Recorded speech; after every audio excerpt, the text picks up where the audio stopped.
હવે 10 લાખનું માથે દેણું હતું અને એ ચૂકવવાનું ટેન્શન હતું.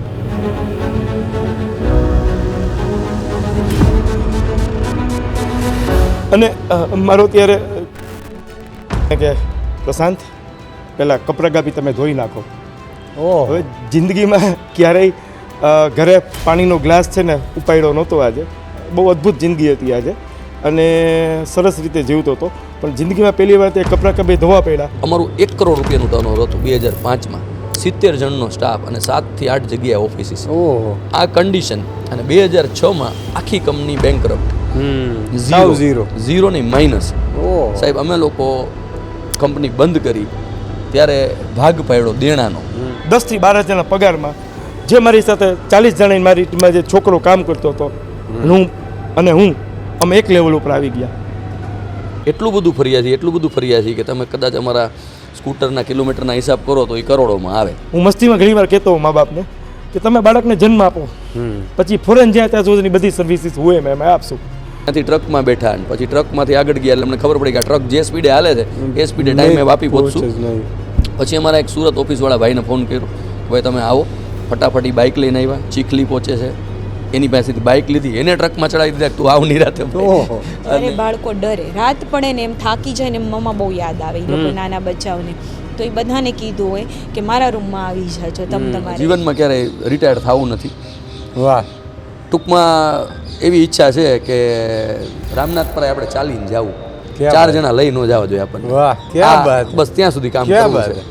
મારી આંખમાં જર્જરી આવી જશે એ વાત હું યાદ કરું છું ને, કારણ કે એક 15-16 વર્ષના છોકરાને જિંદગીમાં કોઈ દિવસ આ વસ્તુ કલ્પના ન કરી અને કરવાની આવે તો ઓબ્વિયસલી બહુ દુઃખ થાય. મિત્રો, વાત ગુજરાતીમાં આજે એવા 2 મિત્રોના સંઘર્ષની સફરની વાત કરવી છે. એ સંઘર્ષ સાંભળીને તમારી આંખો ભીની થઈ જશે. કાઠિયાવાડનો આ યુવાન સપનાઓ લઈને વતન આવવા નીકળે છે, પરંતુ ટ્રેન અજાણ્યા શહેરમાં પહોંચી જતા એ જ શહેરમાં પોતાનું જીવન જીવવાનું નક્કી કરે છે. યુવાનીના દુબળા દિવસોમાં બીજાના ચાના કપ વિછળતી વખતે યુવાનની આંખમાં આંસુ હતા અને એક સપનું જુએ છે કંઈક કરી બતાવવાનું. સંઘર્ષના દિવસો દરમિયાન નાની નોકરી કરતા આ બંને મિત્રો ભેગા થાય છે. ભેગા થઈને વ્યવસાય કરવાનું નક્કી કરે છે. વ્યવસાય કર્યો તો ખરા, પણ એમાં પણ પછડાટ મળી. જોકે આ બંને મિત્રોના સંઘર્ષ અને મહેનત સામે કિસ્મત ઝૂકી જાય છે અને જે વ્યક્તિ પાસે નોકરી નહોતી એ આજે 10,000થી વધારે યુવાનોને જીવનના પાઠ ભણાવી રહ્યા છે અને અનેક ઉદ્યોગપતિઓને દિશા બતાવી રહ્યા છે. તો આ ફિલ્મી કહાનીને પણ ઝાંખી પાડે એવી મિત્રતાની જે કહાની છે એની વાત કરવી છે. તો આવો સીધા જ એમને મળીએ અને વાત કરીએ વાત ગુજરાતી પર. તો મિત્રો, આપણી સાથે છે પ્રશાંતભાઈ માણેક. પહેલાં આપણે પ્રશાંતભાઈ સાથે વાત કરવી છે. પ્રશાંતભાઈ, બસ સમજતા જ આપણે ખાલી વાતું કરવી છે. એક સમય એવો હતો કે જ્યારે 50-50 લોકો આપણે ત્યાં નોકરી કરતા હતા અને એ જ પ્રશાંતભાઈ એક સમયે પોતાના જે ત્યાં નોકરી કરતા હતા એની જ હારે નોકરી ગોતવાની લાઈનમાં ઊભા હતા. અને તમારા સંઘર્ષની, તમારા શરૂઆતની ત્યાંથી વાત કરવી છે. સંઘર્ષની વાત કરું તો સંઘર્ષ તો હવે બીજો ભાઈ જેવું થઈ ગયું છે.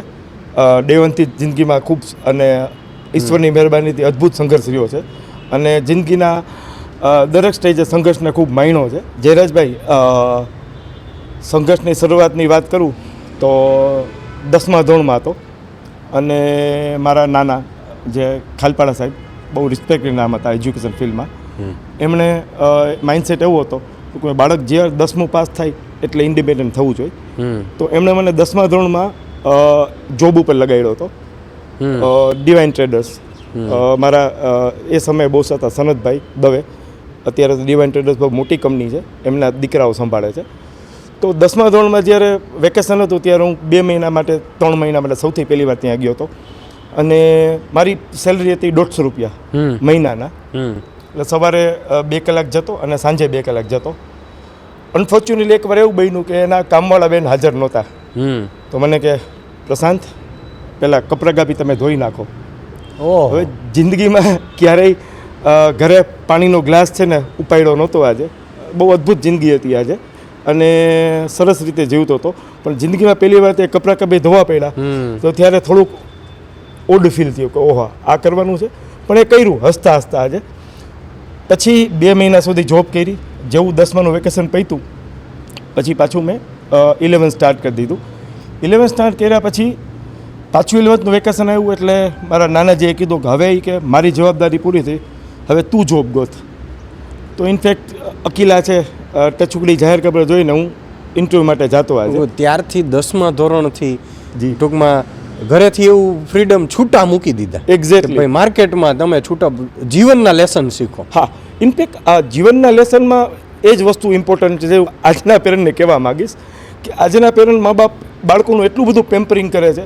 ઇનફેક્ટ સાયકલ લઈને છે ને ક્લાસીસ કે સ્કૂલે નથી જવા દેતા.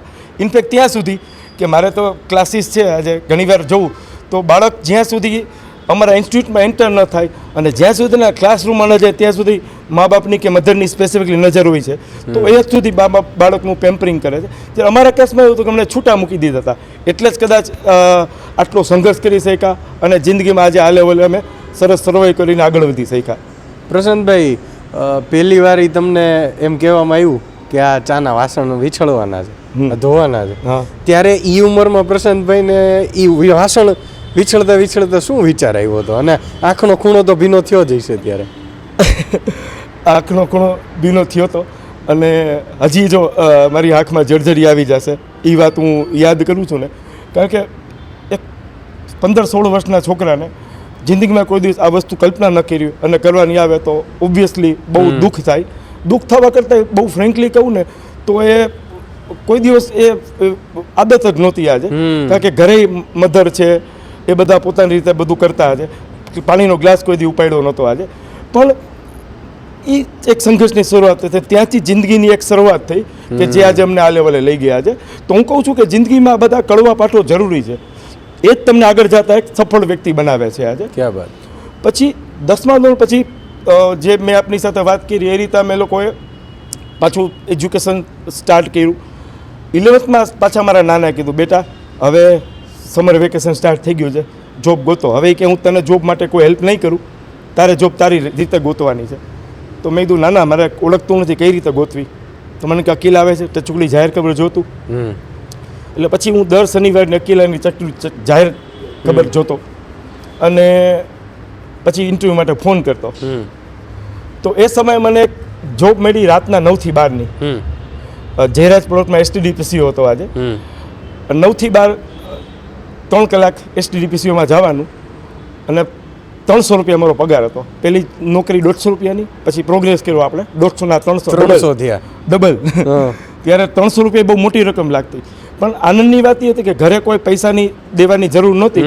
એટલે 10 રૂપિયાનું ડેઈલી જયરાજ STDમાંથી બહાર નીકળતો અને 10 રૂપિયાનું ડેઈલી રાત્રે ગોલો ખાતો. એ રીતે બસ જોબ છે એ 300 રૂપિયાવાળી પૂરી કરી. પછી આવ્યું 12માનું વેકેશન.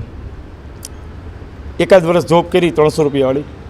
પછી પાછી ટચુકડી જાહેર ખબર જોવાની શરૂ કરી. ટચુકડી જાહેર ખબર હવે ખબર પડી ગઈ હતી આમાંથી મળી જાય, આમાંથી આપણને નોકરી મળી જાય. એટલે અલગ અલગ જગ્યાએ ઇન્ટરવ્યૂ માટે જાઉં, અલગ અલગ વ્યક્તિઓને મળવા છે. અમુક વ્યક્તિઓ કાઢી મૂકે કે હજી શું થયું તારી ઉંમર છે, હજી આ જોબ માટે તું લાયક નથી. ને અમુક વ્યક્તિઓ હળહળતું અપમાન કર્યું, અપમાન તોછડી ભાષામાં. પણ હવે કપડાં કોઈ ધોયા હતા એટલે હવે આ બધી વસ્તુની આદત પડી ગઈ હતી, નાના નાના અપમાનો સહન કરવાની. એટલે આપણી ગાડી ધીરે ધીરે ભગવાનની મહેરબાનીથી હાલતી હતી. ત્યારે કોઈ ગતાગમ નહોતી આજે. પણ એક વસ્તુ હતી કે મહેનત કરતો હતો. પછી એક જગ્યાએ ઇન્ટરવ્યૂ માટે ગયો. કરિયા 9 લાઈનમાં એક દુકાન હતી કાપડની. મેં કીધું સાહેબ મેં તો આ રીતના જોબ માટે આવ્યો છું. તો મને કે કાંઈ વાંધો નહીં કે તમે સવારે આવી જાઓ. હું કાપડની દુકાનનું નામ નહીં દઉં આજે, પણ બીજે દિવસ સવારે ગયો તો લગભગ સવારે 9:30 થી 1:30 સુધી મારી પાસે તાકા વીતા. તાકા વીતીને હવે 11મા 12મા ધોરણમાં કોઈ બાળકો એની કેપેસિટી ફિઝિકલ એટલી સ્ટ્રેન્થ ન હોય અને ત્યારે હું દુબળો પાતળો હતો. તો તાકા વીતા 12, 12:30, 1 વાગ્યા સુધી થાકી ગયા, હાથના બાવડા રહી ગયા. પછી મને કે હવે તમે જમીને બપોર પછી આવો. કાંઈ વાંધો નહીં. મેં કીધું બપોર પછી આવ્યો તો મને કે તમે પ્રસન્ન બહાર બેસો. એ કે મેં કીધું બોસ મેં કીધું બહાર બેસીને કરવાનું શું છે? એ કે જે કોઈ પણ લેડીઝ નીકળે એને કહેવાનું આવો બેન, અને કોઈ પણ મોટી ઉંમરના વ્યક્તિને કહે આવો માસી. તમારે એને આવો બેસી તેને પહેલાં શોરૂમમાં બોલાવવાના. તો એ 4 કલાક આવો બેન, આવો માસી, આવો કરીને એ બધું કર્યું. ત્યારે થોડુંક હ્યુમિલેટિંગ લાગ્યું કે આ તો યાર આ બધું થોડુંક વધી ગયું, આપણને આ ન ફાવે આજે. એની જોબ બીજે દિવસે મૂકી દીધી. પછી પાછી એક જોબ ગોઈતી એક જગ્યાએ યાજ્ઞિક રોડ પર કાપડનો શોરૂમ છે, 500 રૂપિયાનો પગારથી. અદ્ભુત વાત એ હતી કે ફૂલ ડે જતો આજે, એમાં કોઈ વાંધો નહોતો. આજે રવિવારે જે મારા બોસ છે એના વાઈફ છે એ મને પાછળ જેનું ઘર હતું એપાર્ટમેન્ટ, ત્યાં મને બોલાવતા અને કે તને 10 રૂપિયા એક્સ્ટ્રા આપી છે, કે તારા અમારા ગાડલા છે એને સાફ કરી દેવાના ને બધું નાની મોટી સાફ સફાઈ કરવાની, તડકે નાખી દેવાના ને. એટલે 10 રૂપિયા ત્યારે બહુ મોટી રકમ લાગતી. એટલે રવિવારે 10 રૂપિયાની એક્સ્ટ્રા ઇન્કમ થતી અને એ રાતના સાંજના 2 કલાક 3 કલાક 4 કલાક જ્યાં સુધી કામ કરે ત્યાં સુધી એના ઘરે પર્સનલ કામે કર્યા છે. તો આ રીતે બસ 150માંથી 300, 300માંથી 500 દરેક કામ કર્યું છે. એક કામની ના નહીં, મહેનત કરવી હતી, જરૂર હતી. એક્ઝેક્ટલી, ઓપ્શન નહોતો. અને પછી ના પાડવાની કહેવાય ને માનસિકતા જતી રહી હતી કે ના શું કામ પાડવી જોઈએ, કોઈ કરે છે ને આપણને પૈસા આપે છે તો આપણી નૈતિક ફરજ છે કે કામ આપણે કરવા જોઈએ. વાહ. તો એ રીતે આગળ વધી જર્ની.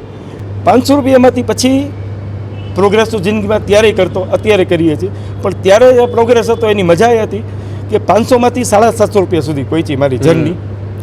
મજાની વાત એ છે કે 750 રૂપિયાની જોબ મારી થોડી કમ્ફર્ટેબલ હતી. આજે ઓલી બધી જોબ વાળી હાર્ડથી પડી નહોતી. 750 વાળી જોબમાં મારી બાજુમાં જ એક એપાર્ટમેન્ટ છે, એ લોકો શેરબજારની કંપની હતી. તો મારે લીડ મેનેજર પ્રમોટર્સ તરીકે કંપની કામ કરતી. મારે બધી હોટલ્સમાં એની મિટિંગ એટેન્ડ કરવાની. ત્યારે 2 જ હોટલ હતી, કાવેરી અને જયસન. અને ઇક્વિટી માર્કેટમાં ત્યારે ફોર્મ આવતા શેરબજારના, તો એ ફોર્મ ભરવાના, એજન્ટનું નેટવર્ક હેન્ડલ કરવાનું. પણ એ 1.5-2 વર્ષ બહુ કમ્ફર્ટેબલ રહ્યા, કારણ કે એમાં બીજી કોઈ હાર્ડવર્ક નહોતું. એ શરૂ કર્યું. પછી 750 રૂપિયાવાળી જોબમાં એક કમ્ફર્ટ લેવલ આવી ગયું હતું, એક આળસ આવી ગઈ હતી, કારણ કે બાજુમાં જ એપાર્ટમેન્ટ હતું અને મોજથી કામ ચાલતું હતું. પછી આવ્યું 12th પૂરું કર્યું. પછી હું ત્યારે બહુ શરમાળ વ્યક્તિ હતો. ઇનફેક્ટ મારા ઘરે ગેસ્ટ આવે તો મારા બેડરૂમમાં ઘૂસી જતો. આજે એટલી બધી શરમ, અત્યંત શરમાળ, બોલવાનું ઇન્ટ્રોવર્ટ. આજે કોઈ સાથે વાત કરવી પડે તો એ તકલીફ થતી, બોલવામાં બહુ તકલીફ થતી કે હવે કેમ વાત કરવું આજે. અને ઇનફેક્ટ આજની તારીખે મારા જે જૂના મિત્રો એમ કહે છે કે આ પ્રશાંત અત્યારે મેં જોયું છે તારું નવું વર્ઝન જોઈએ છે આજે. પછી 12મા ધોરણ પછી મેં યુરેકા જોઈન કર્યું, યુરેકા ફોર્બ્સ એક્વાગાર્ડ. એ કદાચ કહી શકું તો મારો જિંદગીનો એક નવો અવતાર હતો. આજે એક નવો પ્રશાંત માણકની જર્ની ત્યાંથી શરૂ થઈ. એક મારો નવો જન્મ કહી શકો આજે. પછી સવારના પરમાં 8 વાગ્યામાં મારે મિટિંગ માટે જવું પડતું. કનકાએ મને યાદ છે, મારી મિટિંગ થતી યુરેકા ફોર્બ્સની. અને મારા બોસ હતા રોબર્ટ વિલિયમ્સ, મારી જિંદગીના પહેલા બોસ આજે, કે જેને હું એક મારી જિંદગીની ક્રેડિટ આપી શકીશ આજે, કે ત્યાંથી મારી જિંદગીનો એક નવો અધ્યાય શરૂ થયો. મને યાદ છે એકવાર હું સવારે 8 વાગ્યાની બદલે 8:05 આવ્યો હતો. રોબોટ બોસ છે ને ગાળો બહુ સરસ બોલતા હતા, ઇતના લેટ ક્યું આયા હે. ત્યારે સારું રિયલાઇઝ થયું કે જિંદગીમાં 5 મિનિટ લેટ થવું નહીં એ અક્ષમ્ય અપરાધ છે. એવું એક ગિલ્ટ ફીલ થયું જિંદગીમાં પહેલી વાર.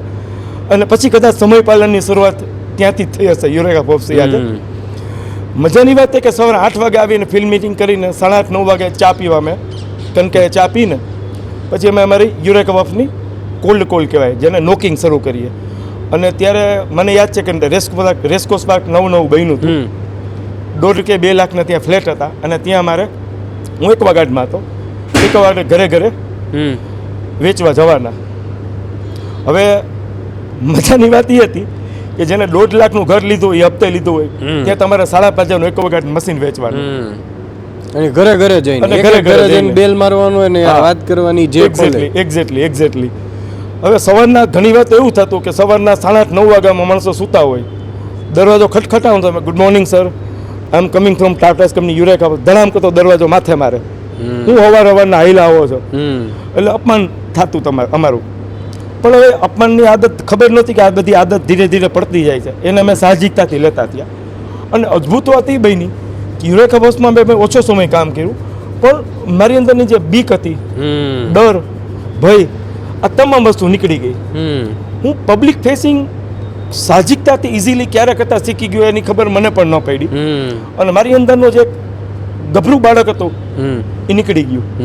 એટલે હું જિંદગી આખી યુરેકા ફોર્બ્સને થેન્ક યુ કહીશ કે આ મારી અંદરનો જે નવો અવતાર આવ્યો હોય, credit goes to Eureka Forbes. અને હું દરેક પેરેન્ટને રિક્વેસ્ટ કરીશ કે તમારા બાળકને તમે વેકેશન જોબમાં કે કોઈ પણ સારી જગ્યાએ યુરેકા હજી ચાલુ છે 1-2 મહિના 3 મહિના 6 મહિના ટ્રેનિંગ માટે મોકલવા છે. ત્યાંથી જે જિંદગીના લેસન શીખશે એ દુનિયાની કોઈ યુનિવર્સિટી BBMBમાં નહીં શીખી શકે. આ રીતે યુરેકા ઓફની જર્નીની શરૂઆત થઈ અને મને યુરેકા બોસમાં એક ખૂબ સારા બોસ મળ્યા, સાહિલભાઈ પંડ્યા, જ્યારે મારું ઘડતર કર્યું. ઇનફેક્ટ અમારે ત્યાં ડેમો દેવાનો હોય, સ્પીચ દેવાની હોય, તો મને યાદ છે કે સાહિલભાઈ એના સ્લીક હતું એની પાછળ બેસીને મને બોલાવતા, બોલતું એટલે હું બોલતો આજે જ્યાં સુધી સ્પીચ ન કરું ત્યાં સુધી મને ફેરવી રાખતા આજે.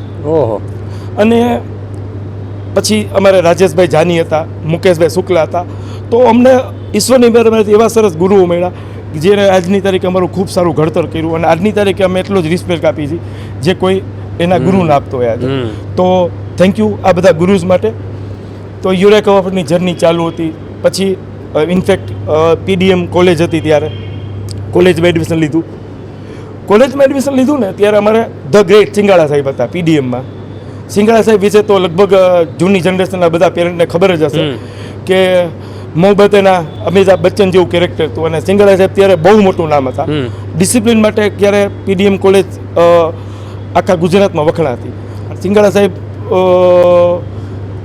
થી બીક લાગતી. ધ્રુજે એમ છોકરા. અરે ધ્રુજે એટલે એમ લિટરલી આમ ફાટતી અમારી.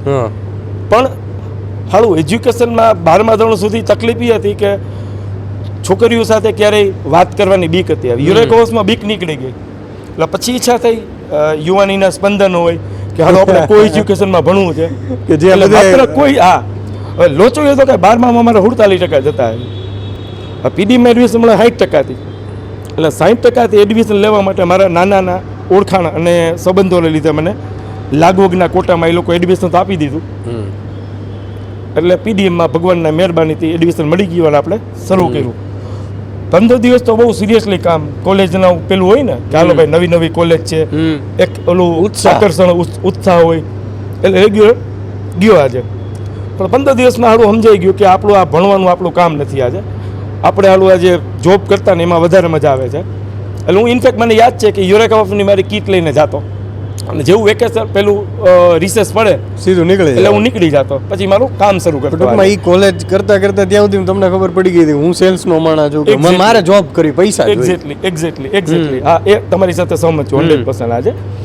એટલે ભણવાનું છે ને રાધર ધન ભણવા કરતાં વધારે મજા આ બધી વસ્તુમાં સેલ્સમાં આવવા માંડતી હતી આજે, કારણ કે બીક નીકળી ગઈ હતી અને પછી હું આ બધી વસ્તુઓને આનંદ કરતો હતો.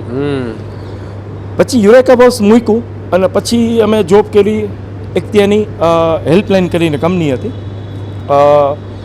ટેલિફોન ઉપર એ લોકો ઇન્ફોર્મેશન આપતા આજે, મીડિયા ગ્રુપ આજે એ જોઈન કર્યું. યુરેકા બોસમાં મારી સેલરી હતી 1625 રૂપિયા. એટલે પ્રોગ્રેસ તો આપણો ચાલુ જ હતો. પેલી નોકરી 150 વાળી, બીજી નોકરી 300 વાળી, ત્રીજી 500 વાળી, ચોથી 750 વાળી અને 750માંથી આપણે આવી ગયા ડાયરેક્ટ 1750 રૂપિયા ઉપર. પણ યુરેકા બોસમાં 3-4 મહિના કામ કર્યા પછી હવે ગ્રોથનું વિચારતા હતા. પછી હેલ્પલાઇન જોઈન કર્યું. હેલ્પલાઇનમાં મારો પગાર હતો 3560 રૂપિયા. હેલ્પલાઇનમાં લગભગ 1.5 થી 2 વર્ષ કામ કર્યું. હેલ્પલાઇનની મજા એ હતી કે જે બોસ હતા એમણે ઘણી બધી એવી અઘરી વસ્તુ શીખવી આજે કે જે ઇનફેક્ટ સેલ્સમાં રોઈ લેવું, સેલ્સમાં કોઈ પણ વ્યક્તિ માટે સામ દામ દંડ કોઈ પણ વસ્તુ કરવી હોય તો સેલ્સમાં તમારે છૂટ છે કરવાની આજે. એની આવું સેલ્સના જે કહેવાય ને નેક્સ્ટ લેવલના પાઠો એ બધું ત્યાંથી શીખ્યા. બેઝિક ફોર્મેશન યુરેકાથી થઈ ગયું હતું. એ કે કસ્ટમરની પાસે રોઈ લેવાનું આજે. તમારા કોઈ બેઝિકલી નિયમો હોય ત્યારે ખબર નહોતી કે આ વસ્તુ કરવી જોઈએ કે નહીં આજે, પણ હવે ખબર અત્યારે એવું સમજાય છે ત્યારે ઉંમર નાની હતી અને એવી સમજ શક્તિ નહોતી, પણ એને જેમ કીધું એમ શરૂ કરી દીધું. પછી પ્રમોશન થયું, હું ટીમ લીડર બન્યો. અદ્ભુત વાત એ છે કે હું સેકન્ડ યરમાં હતો કોલેજમાં અને મને 4 MBA રિપોર્ટ કરતા હતા. હું કોલેજના બીજા વર્ષમાં હતો. 4 MBA કરતા લોકો તમને રિપોર્ટ તમે એના બોસ હતા? હું એના બોસ હતો. મારો પગાર હતો 3560 રૂપિયા અને મને MBA રિપોર્ટ કરતા એનો પગાર હતો 2175 રૂપિયા. તો એક એવો વ્યક્તિ 3 વર્ષ પહેલાં બોલી ન શકતો અને 3 વર્ષ પછી આજે એને 4 MBA રિપોર્ટ કરે છે અને કોલેજના સેકન્ડ યરમાં. આ જર્ની લાંબો સમય ચાલી મીન વાઇલ એકાઉન્ટ વીક હતું. કોલેજમાં પહેલી ટર્મ્સમાં 6 વિષયમાં ફેલ, એટલે આપણે પછી MB arts and commerce college ગોંડલમાં ફોર્મ ભર્યું 3જા વર્ષનું, કારણ કે ગ્રેજ્યુએશન તો થવું જરૂરી હતું કરવું. અને મારા નાના એક બહુ સરસ વસ્તુ કહેતા, મારો તો એકચ્યુઅલી ગ્રેજ્યુએશન કરવાની ઈચ્છા નહોતી, પણ મને કોઈ સારી છોકરી નહીં થઈ, જો ગ્રેજ્યુએટ ન થયો ને એટલે એ હાડું લાગી આવ્યું તો આપણે લગ્ન તો કરવાય છે હાડું, અને આ જો કોઈ છોકરી નહીં થાય તો કેમ થશે. એટલે પછી ગ્રેજ્યુએશન જેમ તેમ કરીને પૂરું કર્યું, જેમ તેમ કરીને ગ્રેજ્યુએશન પૂરું થયું. મીનવાઇલ ગ્રેજ્યુએશન કર્યા પછી અંદરનો એક છે ને અમારે એટલે હેલ્પલાઇનમાં કામ કરતા ને એટલે એક હતું કે આપણે હવે કંઈક મીડિયા ઇન્ડસ્ટ્રીમાં કામ કરીએ, કારણ કે એનો 2-1 વર્ષનો અનુભવ હતો. એટલે પછી યુરિયાગવાસમાં મને ખૂબ એક મારો સરસ મિત્ર મળ્યો, વિજય રાયચુરા. હું ને વિજય બસ 1995માં ભેગા થયા, ઓલમોસ્ટ 30 વર્ષથી અમે લોકો આજે સંઘર્ષમાં ભેગા થઈ ગયા. સંઘર્ષથી સફળતા સુધી અમે 30 વર્ષથી સાથે છીએ આજે. અત્યારે સંઘર્ષ ચાલુ છે, પણ નેક્સ્ટ લેવલનો સંઘર્ષ છે આજે.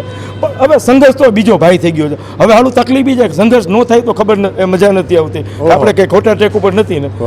સંઘર્ષની તો હવે કહેવાય ને બીજો ભાઈ થઈ ગયો છે, આદત પડી ગઈ છે. અને સંઘર્ષ વગરની લાઈફમાં ફ્રેન્કલી તો મજા નથી આવતી.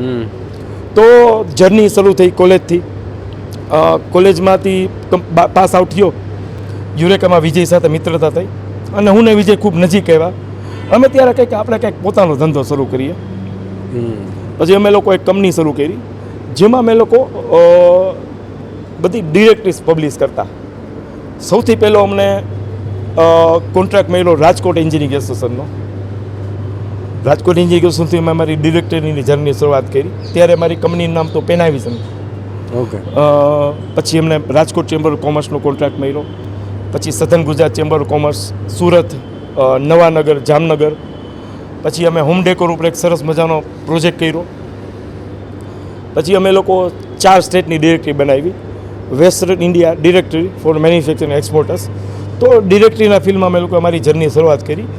તમને જયરાજભાઈ કદાચ જાણીને આંચકો લાગશે, 20-21 વર્ષની ઉંમરે અમે ઘણા વ્યક્તિઓના આદર્શ હતા. 20-21 વર્ષની ઉંમરે અમારી અમદાવાદ, સુરત, બરોડા, મોરબી, લગભગ ગુજરાતના 5 થી 6 સિટીમાં મારી ઓફિસીસ હતી, અને મારે ત્યાં 40 જણાનો સ્ટાફ કામ કરતો. વાહ! ખાલી 21 વર્ષની ઉંમર, 21-22 વર્ષની ઉંમર હતી ત્યારે. આજે 21-22 વર્ષની ઉંમરે મારે ત્યાં 40 જણાનો સ્ટાફ હતો, અને અમે 4 થી 5 એસોસિએશનની ડિરેક્ટરી પબ્લિશ કરતા. 2 થી 3 મારા ઇન્ડિવિજ્યુઅલ પ્રોજેક્ટ હતા આજે. પણ સૌમાં અમારી ઇમેચ્યોરિટી કયો, નાની ઉંમરે મળેલી સફળતા કયો, અણાવડત કયો, કે ફાઇનાન્શિયલ મિસમેનેજમેન્ટ કયો, મને કારણો ખબર નથી. પણ 2005માં સમાવ અમે એક આર્થિક રીતે 10 લાખના દેણામાં ઉતરી ગયા. બધા 10-10 લાખનું બધાને દેણું થયું, અને 2005માં એ કંપની પેનાવિઝન અમે લોકોએ 10 લાખનું દેણું મૂકીને બંધ કરી. ત્યારે જિંદગીનો કદાચ મારો સૌથી ખરાબ પીરિયડ હતો, અને એમાં પૈડા ઉપર પાટો જેવી એક અદ્ભુત ઘટના બની. મારી જિંદગીમાં કદાચ એક જ વાર મેં જ્યારે સૌથી લો ફીલ કર્યો તો એ ઘટના હતી. હવે 10 લાખનું માથે દેણું હતું, અને એ ચૂકવવાનું ટેન્શન હતું.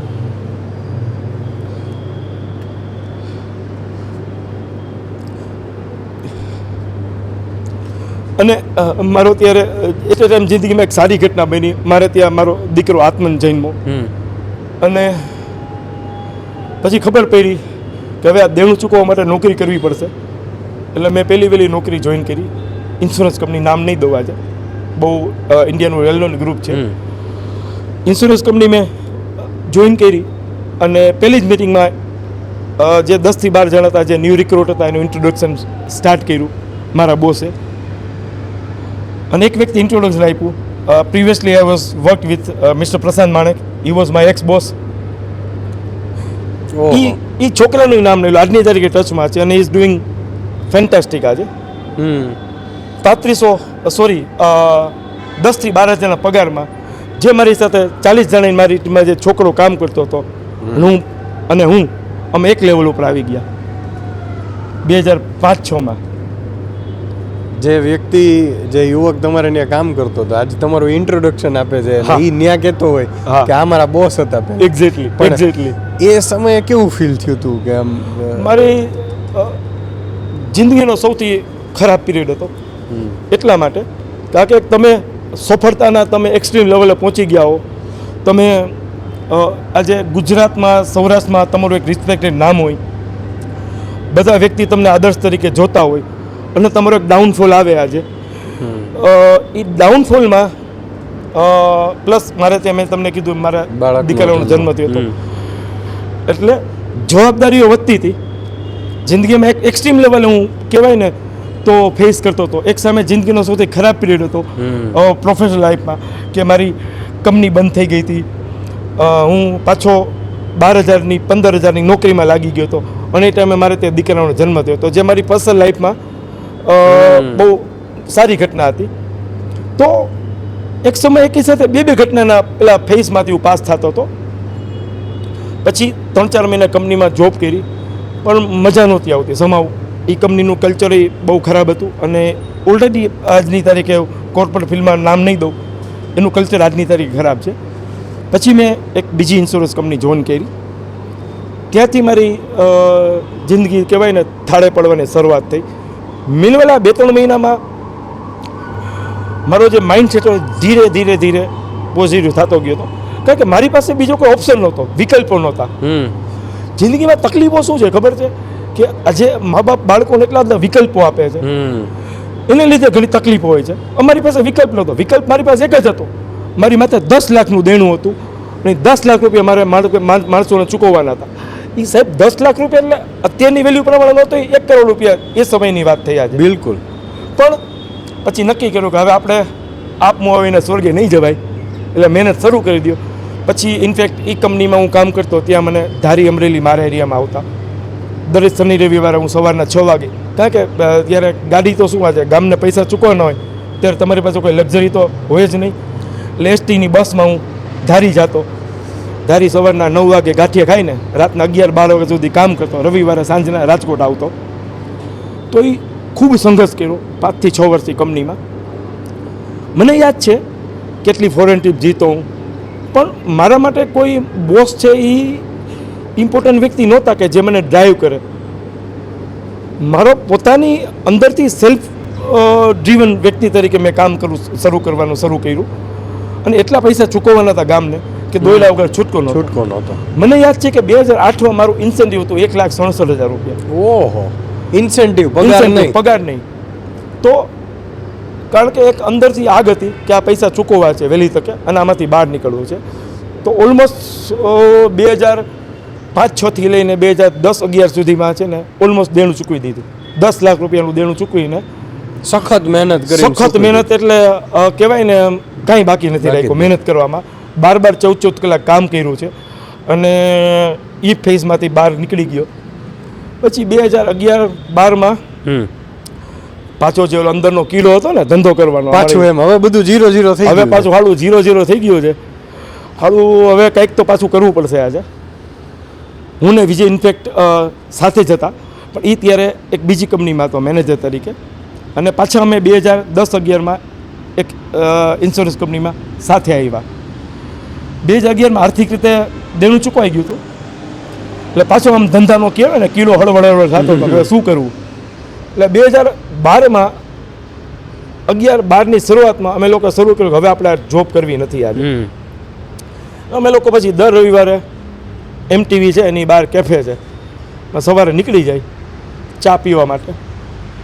પાણીની બોટલ એક લઈ લી, સમોસો બમોસો ખાઈને નક્કી કર્યા આપણે શું કરશું આજે. એટલે સૌથી ઇઝી કરવું તો ઇન્સ્યોરન્સમાં કામ કરતું તો અમારા માટે બહુ ઇઝી હતું. અને 90% અમારા ફિલ્ડના મિત્રો બધા એ જ કરતા કે ઇન્સ્યોરન્સમાં કામ કરે એટલે પોતાની જ ઇન્સ્યોરન્સની એજન્સી શરૂ કરે એટલે મહિને 1,00,000-2 લાખની આવક શરૂ થઈ જાય. પણ એ કરવું નહોતું. બીજો ઓપ્શન હતો કે DSA તમે લઈ લો, હાઉસિંગ લોન છે એ બધું કરો, એ ઇઝી હતું. એ કરવું નહોતું.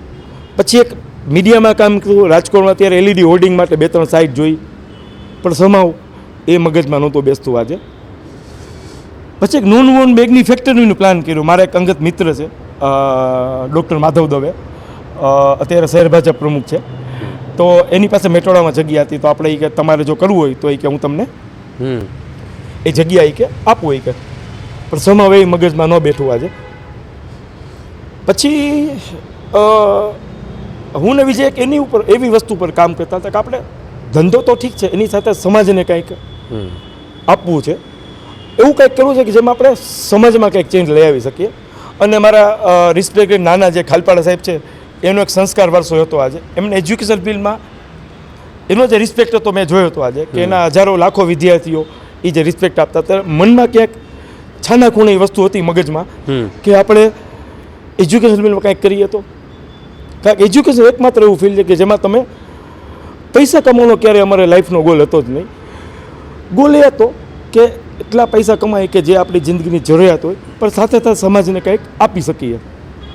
તો અમે લોકોએ નક્કી કર્યું કે આપણે એજ્યુકેશન ફિલ્ડમાં કામ કરશું. એજ્યુકેશન ફિલ્ડમાં કામ કરવું, પણ શું કરવું, કઈ રીતે કરવું એ ખબર નહોતી. એટલે એ સમયે એક મિત્ર છે અમદાવાદમાં, એણે કીધું DMIT test, dermatographics multiple intelligence test, એની તમે કે શરૂઆત કરો, હું તમને સપોર્ટ કરીશ. અમે લોકો DMITથી શરૂઆત કરી. હવે DMITથી શરૂઆત કરી ત્યારે સૌથી મોટી મૂંઝવણ હતી કે નામ શું રાખવું.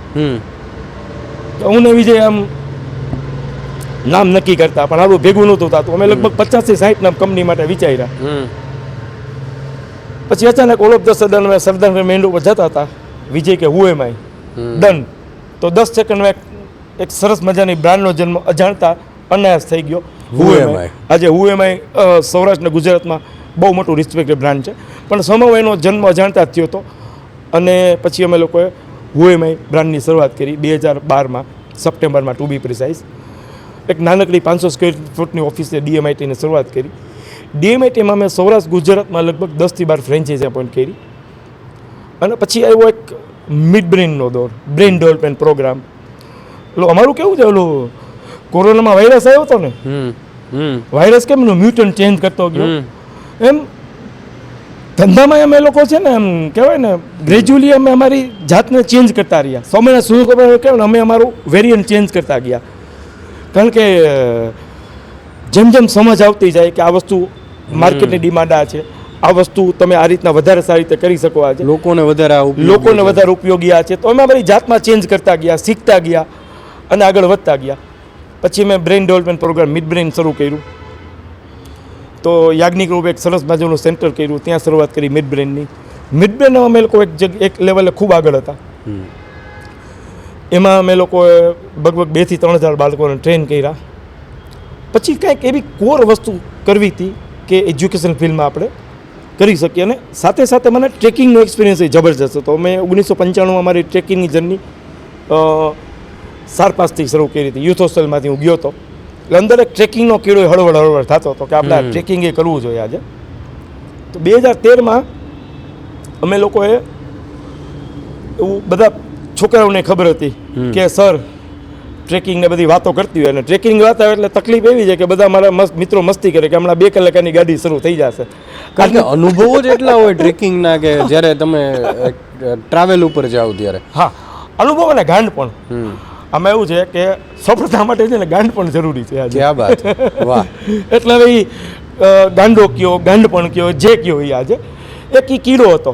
એટલે હું અસ્ખલિત વાતો કરતો ટ્રેકિંગની. એટલે મારા સ્ટુડન્ટે જ મને ઇન્સ્પાયર કર્યો, સર તમે આટલું સરસ ટ્રેકિંગ કરતા હો છો તો અમને ક્યારેક લઈ જાઓ ને. ડન. પણ બીક લાગતી, કારણ કે બાળકોને લઈને જાઓ. એક્ઝેક્ટલી. ટ્રેકિંગ કરવું ઇન્ડિવિજ્યુઅલ અલગ વસ્તુ છે, અને બાળકોને ટ્રેકિંગ લઈ જવા એ ડિફરન્ટ ચેલેન્જ, એક જવાબદારીવાળું કામ છે. તો ત્યારે એક મિત્ર હતા, એની સાસણમાં કેમ્પ સાઇટ હતી. એટલે મેં એને ફોન કર્યો. મેં કીધું ભાઈ આપણે આ વખતે એપ્રિલ મહિનામાં સાસણમાં કેમ્પ કરવો છે. પણ ક્યાંય વાંધો નહીં, પ્રશાંતભાઈ આવી જાઓ. એટલે અમે લોકો જેની જગ્યા જોવા ગયા, વિઝિટ કરવા ગયા, ગેમી જગ્યા. એટલે અમે લોકો પહેલો કેમ્પ લોન્ચ કર્યો. બહુ રિઝનેબલ ફી હતી. ત્યારે કોઈ ગતાગમી નહોતી કે આમાં પ્રોફિટ માર્જિન કેટલો રખાય, શું કરાય. ફરવું હતું એમ કે બાળકોને આટલું છે તો એને લઈ જવા છે. તો એ એક પ્રોગ્રામ લોન્ચ કર્યો સાસણ. અઠવાડિયામાં પેક થઈ ગયો. અને બાળકોને અદ્ભુત રાતના જંગલમાં લઈ ગયો, સ્ટાર ગેઝિંગ કરાવ્યું, અને બાળકોની જિંદગીનો એક અદ્ભુત એક્સપિરિયન્સ રહ્યો. અને એવા ઘણા બાળકો જે નહોતા આવી શક્યા એને તરત ડિમાન્ડ આવી કે સર તમે અમને લઈ જાઓ. એટલે પાછું 15 દી પછી બીજો પ્રોગ્રામ સાસણ લોન્ચ કર્યો. પણ ત્યારે મોજથી મસ્તીથી કરતા અમે લોકો. અને ત્યારે કોઈ કરતાં કોઈ એવું મગજમાં હતું નહીં કે આને કોઈ કોમર્શિયલી આપણે બહુ પ્રોફેશનલી આગળ લઈ જશું આજે. ત્યારે કહેવાય ને એમ ધીરે ધીરે હોલે હોલે જેમ મોજથી થતું એમ અમે કરતા હતા. પછી હાલું છોકરાને બીજા પ્રોગ્રામ સમજાવી તો 100 છોકરા ભેગા થઈને ડિમાન્ડ કરી સર હવે તમે અમને કે મનાલી કે કોઈ સારી જગ્યાએ લઈ જાઓ. હાલું પછી આ બે વસ્તુ થઈ આમાં. એક વસ્તુ એ થઈ કે છોકરાને મજા આવતી હતી એટલે કોન્ફિડન્સ આવી ગયો કે હાલો આપણે છોકરાને મજા કરાવી શકીએ છીએ અને આપણે જવાબદારીથી કદાચ કરી પણ શકીએ. કદાચ ત્યારે હજી એક સંશય હતો, ડાઉટ હતો કે કરી શકશું કે નહીં. પછી એક મિત્ર છે એ મારી જેમ ગાંડો, ઓલો કે ને એક ગાંડાને બીજો ગાંડો મળી જાય, કૌશલભાઈ કરીને છે મનાલીમાં. એ માઇક્રોસોફ્ટમાં 18 વર્ષ જોબ કરીને એને મૂકી દીધી જોબ આજે. અને એની બહુ સરસ કેમ્પસાઇટ હતી તો શરૂઆત ત્યાંથી કરી આજે. તો પહેલું જ ગ્રુપ મેં મનાલીનું મને યાદ છે 2013માં લોન્ચ કર્યું. 13-14માં અમે નક્કી કર્યું હતું કે 40-50 બાળકોને લઈ જશું. હવે કોઈ કોમર્શિયલ આસ્પેક્ટ નહોતો આજે અને ત્યારે એ ગતાગમી નહોતી, સમજ નહોતી કે ભાઈ કેટલા બાળકોને એકચ્યુઅલી લઈ જવા જોઈએ, કેટલા બાળકોને મેનેજ કરી શકશું. પણ લોકલાગણી ગણો કે જે ગણો એ મારે તકલીફ એ થઈ કે 40-45 ગ્રુપ હતો ને પહોંચી ગયો 95. ઓહો. કારણ કે ના પાડી શકતા નહોતા અમે.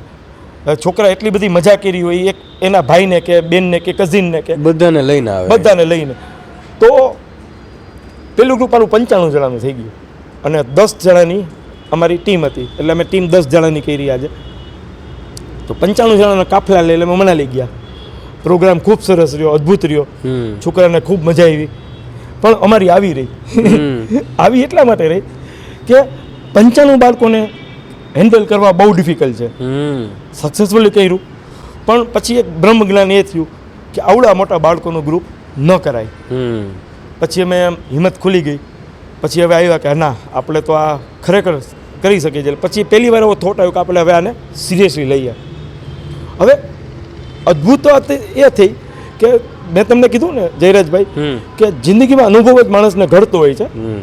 અને 2007થી લઈને 2012ના કોર્પોરેટમાં કામ કરવાનો ફાયદો એ છે. હું આજે દરેક પેરેન્ટને ખાસ રિક્વેસ્ટ કરીશ કે તમારા બાળકને એટલીસ્ટ ગ્રેજ્યુએટ થાય પછી 1 વર્ષ કોઈ પણ જગ્યાએ કોર્પોરેટમાં મૂકજો. પહેલાં યુરેકા હાઉસમાં પછી 1 વર્ષ કોર્પોરેટમાં. એટલા માટે કોર્પોરેટ તમને એક સિસ્ટમના પ્રોસેસની આદત પાડે છે. એટલે પછી એમ થાય કે જો આપણે હોય એને ટ્રેકિંગમાં આપણે આગળ વધવું હશે તો એક સિસ્ટમના પ્રોસેસ બહુ જરૂરી છે. તો અમે લોકો એક સિસ્ટમના પ્રોસેસ ડિઝાઇન કરી કે આપણે જ્યારે બાળકોને ટ્રેકમાં લઈ જાય ત્યારે કઈ કઈ વસ્તુનું ધ્યાન રાખવું આજે. અને એને મને હજી યાદ છે, મારી પાસે એક્સેલ ફાઇલે પડી છે. પ્રોસેસમાં સ્પેસિફિકલી વાત કરું તો હું હાર્ડકોર ટ્રેકિંગમાં જેવું છું. ટેકનિકાલિટીને પ્રોસેસ થઈ વિજયનો કોર એરિયા છે તો એક્સપર્ટ છે વિજયભાઈ પહેલાંમાં પ્રોસેસમાં. તો મેં આખી પ્રોસેસ ડિઝાઇન કરી. એને નામ આપ્યું ટ્રેકિંગ ગીતા. ગીતા એટલા માટે નામ આપ્યું કે ગીતા આપણો પવિત્ર ગ્રંથ છે. એમાં ક્યારેય કોઈ ખોટું તમે ન કરી શકો કે ખોટું થવાના કોઈ ગુંજાઈશને ચાન્સ ન રહે. એટલે એને અમે લોકો રિલિજિયસલી ફોલો કરીએ અને બાય હાર્ટ ફોલો કરીએ. તો ટ્રેકિંગ ગીતા નામ આપી નાખી. પ્રોસેસ સેટ કરી તો 2 કે 3 પ્રોગ્રામ કર્યા હતા. એ આઈડિયા આવી ગયો હતો કે પેરેન્ટ છે ને એનો સૌથી મોટો કન્સર્ન એરિયા હોય બાળકની સેફટી. કારણ કે આજે મને યાદ છે કે મારે જ્યારે દાદા હતા, મારે 4 ફૈબા અને 4 કાકા હતા. તો પહેલાં 8-10 બાળકો રહેતા. બિલકુલ. હવે એક જ બાળક હોય, વધીને 2 બાળકો. 2 બાળકો તો બહુ મોટી ઘટના છે. સેફટી કન્સર્ન પહેલા હોય. એબ્સોલ્યુટલી. સ્પેશિયલી દીકરીઓની સેફટીનો પેરેન્ટ્સને બહુ વિચાર આવતો. એબ્સોલ્યુટલી. તો દીકરી છે એની તો સેફટી તો દરેકનો કન્સર્ન એરિયા છે, પણ દીકરી આવે એટલે બીજો કન્સર્ન એરિયા આવે, એ છે કલ્ચર. તો સેફટી ને કલ્ચર ધીઝ આર 2 પિલર્સ. એમાં ક્યારેય કોઈ બાંધછોડ ન થવી જોઈએ. આ વસ્તુ અમને સમજાઈ ગઈ. એટલે અમારી પ્રોસેસમાં મેં સૌથી પહેલાં એડ કર્યું સેફટી અને બીજું કલ્ચર. મીનવાઇલ એક ત્રીજી વસ્તુ અમે લોકો ઓબ્ઝર્વ કરતા હતા કે જે સૌથી ઇમ્પોર્ટન્ટ છે, દરેક પેરેન્ટ ખાસ ધ્યાનથી સાંભળજો આ વસ્તુ, મોબાઈલનો સૌથી મોટો દુરુપયોગ બાળકો કરતા હતા. અને અમે લોકો નક્કી કર્યું હું એમ એકમાત્ર એવી સંસ્થા બનશે જે બાળકોને ક્યારેય મોબાઈલ એલાવ નહીં કરે. તમારી સાથે કેમ્પમાં આવે એટલે મોબાઈલ અલાઉ નો મોબાઈલ, નો ગેજેટ. ઇનફેક્ટ અમે સ્માર્ટ વોચ એલાવ નથી કરતા. ઓહ, એટલા માટે કારણ કે ટ્રેકિંગ છે એ તમારી જિંદગીનું ઘડતર કરે છે. અને જો તમે મોબાઈલ એલાવ કરો તો બાળક બધા એમાં ને એમાં પડ્યા, ઇન્સ્ટા, સ્નેપચેટ અને એ બધી વસ્તુ. અને આ બધી વસ્તુમાં એ કોઈ નેચર સાથે કનેક્ટ નહીં થાય, નવા મિત્રો નહીં બનાવે, સોશિયલાઇઝ નહીં થાય. કારણ કે મારે ટ્રેકિંગ પ્રોગ્રામ કોઈ કોમર્શિયલી કે પ્રોફેશનલી નહોતા કરવા, મને મજા આવતી હતી એટલે મારે કરવા હતા. અને એન્ડ ઓફ ધ ડે જે મારી અંદરનો એજ્યુકેશનનો જીવ હતો કે બાળકની જિંદગીમાં કંઈક ચેન્જ લઈ આવો. એ જે બુકની અંદર જે લોક થઈ ગયું છે બાળક, ખાલી બુકમાં એને લાઈફના લેસન શીખવાડે. એક્ઝેક્ટલી. તો પછી જો મોબાઈલ હોય તો પોસિબલ ના થાય. અને I don't want to make a picnic program. મારા પ્રોગ્રામને પિકનિક પ્રોગ્રામ નહોતા બનાવવા કે જે બાળક આવે ખાઈ પીને મજા કરે. પણ મારી ઈચ્છા હતી કે લોકો લાઈફના એવા લેસન્સ છે જે દુનિયાની કોઈ સ્કૂલ 365 દિવસ નથી શીખવી શકતી, એ મારી સાથે 8 દિવસમાં બાળક શીખે. તો અમે લોકો એક બહુ અઘરું ડિસિઝન લીધું કે મોબાઈલ એલાવ ન કરવો. હવે સાહેબ મોબાઈલ એલાવ ન કરવો એટલે એ ખબર નહોતી અમને કે આનો આટલા ખરાબ પ્રત્યાઘાતો પડશે. આજે શરૂઆતમાં બહુ બધા પેરેન્ટે આ વસ્તુને સ્પેસિફિકલી પેરેન્ટ કરતા બાળકો, કારણ કે પેરેન્ટ તો ખુશ હોય કે બાળક છે મોબાઈલ છૂટશે, એડિક્શન થઈ ગયું છે. એક્ઝેક્ટલી. પણ તકલીફ હતો કે બાળકો છે અમારી સાથે આવતા ને ઇનિશિયલી. ઇનફેક્ટ જે બાળકો અમારી સાથે આવ્યા તેને ખબર પડી કે સર મોબાઈલ એલાવ નથી કર્યા એટલે નહીં આવવાનું. તો પણ અમે મક્કમ હતા કે આ ડિસિઝન આપણે કન્ફર્મ છે, ભલે ન થાય. UMAના ટ્રેકિંગ પ્રોગ્રામ કદાચ ઓછા બાળકો આવે પણ આપણે આપણી ડિસિઝનમાં આપણે કોઈ બાંધછો નહીં કરીએ. પણ પ્રશાંતભાઈ, એની સામે એવા કેટલાય પેરેન્ટ્સ એવા હશે ને કે જેને આને આવકાર્યું હોય છે કે ભાઈ હા મારે મોકલવું જ છે, નથી ને મોબાઈલ, નો મોબાઈલ પોલિસી છે એટલે જ મોકલવું જ ખાસ. એક્ઝેક્ટલી. એવા ઘણા બધા પેરેન્ટો, હું એને બધાની હાજરીમાં થેન્ક યુ કહીશ કે અમારી આ બ્યુટીફુલ જર્નીમાં સહભાગી બન્યા. તો ઓલું કે ને કહેવત છે ને, લોગ આતે ગયે ઓર કારવા બનતા ગયા. તો એવા ઘણા બધા સમજુ પેરેન્ટ હતા જે આ વસ્તુને સમજતા હતા, એણે એના બાળકોને મોકલા. ધીરે ધીરે ધીરે કરતાં એક એવો હુએમાં એવું ટેન્ડ સેટર બની ગયું કે હુએમાં બાળકને મોકલવા હોય તો મોબાઈલ કે ગેઝેટ એલાવ એ લોકો નહીં જ કરે. પછી અમારી જર્નીની શરૂઆત થઈ. અમે લોકો ખૂબ સારું કર્યા. મનાલી પછી નૈનીતાલ લોન્ચ કર્યો, ઋષિકેશ કર્યો, લદ્દાખ કર્યો અને we are doing good, extremely good. આજે એક જિંદગીના એવા સ્ટેજ આવી કે જ્યાંથી હુએમાંની ફ્લાઇટ ટેક ઓફ કરવાની હતી 2019માં. ઇનફેક્ટ 2019માં મેં મારો પહેલો ઇન્ટરનેશનલ પ્રોગ્રામ દુબઈ લોન્ચ કર્યો. અમે MTVમાં ફંક્શન રાખ્યું, પેરેન્ટનું ગેટ ટુગેધર. દુબઈ મારું એક વીકમાં પેક થઈ ગયું. અને અમને લાગતું હતું કે હવે આપણે જિંદગીના સુખદ દિવસો શરૂ થશે. કારણ કે 4-5 વર્ષમાં એસ્ટાબ્લિશ થઈ ગયા હતા. હવે માણસોને ખબર પડી ગઈ હતી. હું એમ એક બ્રાન્ડ તરીકે ઓલમોસ્ટ એવા સ્ટેજે પહોંચી ગયું હતું કે ધીરે ધીરે માણસોનો માઇન્ડસેટ થઈ ગયો હતો કે હું એમાં હવે બાળકોને મોકલાય. અને ધંધાના અમે એવા સ્ટેજ હતા કે જ્યાંથી આમ કહેવાય ને, આમ અમે સફળ નહોતા થયા પણ સફળતાની સુગંધ આવતી હતી. હવે આપણો સફળતા માટેની ફ્લાઇટ આપણી પાકી છે. એ જ સમયે મેં તમને જેમ કીધું એમ દુબઈ મારું પેક થઈ ગયું હતું અઠવાડિયામાં જ. કોરોના આવ્યો. સંઘર્ષની આદત હોય તો સંઘર્ષ પીછો ન છોડે ને. હજી જિંદગીમાં કદાચ સંઘર્ષ લખેલો હશે. પાછો જિંદગીનો એક બીજો સંઘર્ષ ત્યાંથી શરૂ થયો. કોરોનામાં મારું જૂનું સેન્ટર ચાલુ તો મેં કાલાર ઉપર નવા સેન્ટરના કામની શરૂઆત કરી. એકી સાથે બે સેન્ટર, એક સેન્ટર ચાલુ હતું અને બીજો સેન્ટરનું કામ ચાલુ. અચાનક કોરોનાની એન્ટ્રી થઈ. 2 જગ્યાના ભાડા 50 થી 60 લાખનો ખર્ચો નવા જગ્યાએ ઇન્ફ્રાસ્ટ્રક્ચરમાં કરી નાખ્યો હતો.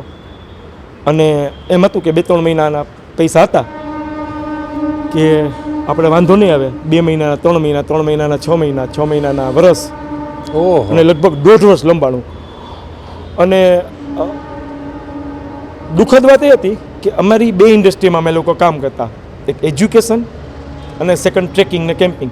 આ 2 ઇન્ડસ્ટ્રી ઝીરો થઈ ગઈ કોરોનામાં. લગભગ 1 કરોડનો લોસ આ 1.5 થી 1.5 વર્ષમાં પાછો અમે લોકો કર્યો. ઓહો, બીજી વખત પાછા બીજી વખત 10 લાખથી શરૂઆત થઈ હતી. આજે પાછો કરોડે પહોંચ્યું. 2006માં 2019-20-21માં પાછો એ લોસ 1 કરોડે પહોંચ્યો. કારણ કે સ્ટાફનો પગાર, ઇન્ફ્રાસ્ટ્રક્ચરનો એક્સપેન્સ, આ બધું થઈને પહોંચી ગયું. પાછા 0 પર આવી ગયા. પણ ભૂતકાળનો અનુભવ હતો અને હિંમત હતી, એટલે એ કોન્ફિડન્સ હતો કે આપણે આમાંથી બહાર નીકળી જઈશું. અમે અમારા બીજા 2 મિત્રો છે, ઇક્વિટી ડાયલ્યુટ કરી અને એમને ઓન બોર્ડ લીધા. એટલે જે ફાઇનાન્શિયલ અરેન્જમેન્ટ થઈ ગઈ, પણ અહીંથી પાછી એક નવી જર્ની શરૂ કરવાની હતી. પણ હિંમત હતી એટલે પાછી ફરીથી નવી જર્નીની શરૂઆત કરી. કોરોના પછી ધીરે ધીરે ધીરે પાછું ટ્રેક ઉપર આવ્યા. નવા ઘણા બધા પ્રોગ્રામ્સ લોન્ચ કર્યા. અને અત્યારની વાત કરું તો બધા સંઘર્ષ પછી કન્ક્લુડ કરું તો આજે હું એમાં અત્યાર સુધીમાં 9000થી વધારે બાળકોને કોઈને કોઈ જગ્યાએ ટ્રેકિંગ પ્રોગ્રામમાં લઈ ગયા. કારકિર્દીમાં કે બધી જગ્યાએ તમે એને અત્યારે ગાઈડ કરી. હું એમાં એક નાનકડા છોડમાંથી એક બહુ મોટું વટવૃક્ષ બની ગયું છે. અત્યારે હું એમાં અમે લોકો કહેવાય ને તો હું મસ્તીમાં ઘણીવાર કહેતો હોઉં મા બાપને કે તમે બાળકને જન્મ આપો, પછી ફોરેન જાય ત્યાં સુધીની બધી સર્વિસીસ હું એમાં આપશું. અમારી પોતાની પ્રી સ્કૂલ છે જેમાં 2 થી 4 વર્ષના બાળકોનું બહુ સરસ રીતે મોન્ટેસરી બેઝથી લર્નિંગ થાય છે. તો એ મારા વાઇફ સંભાળે છે. પછી અમારું એક ડિવિઝન છે વૈદિક મેથ્સ, એમાં મેં લોકો તે સુધીમાં 4 થી 5 હજાર બાળકો ટ્રેન કર્યા.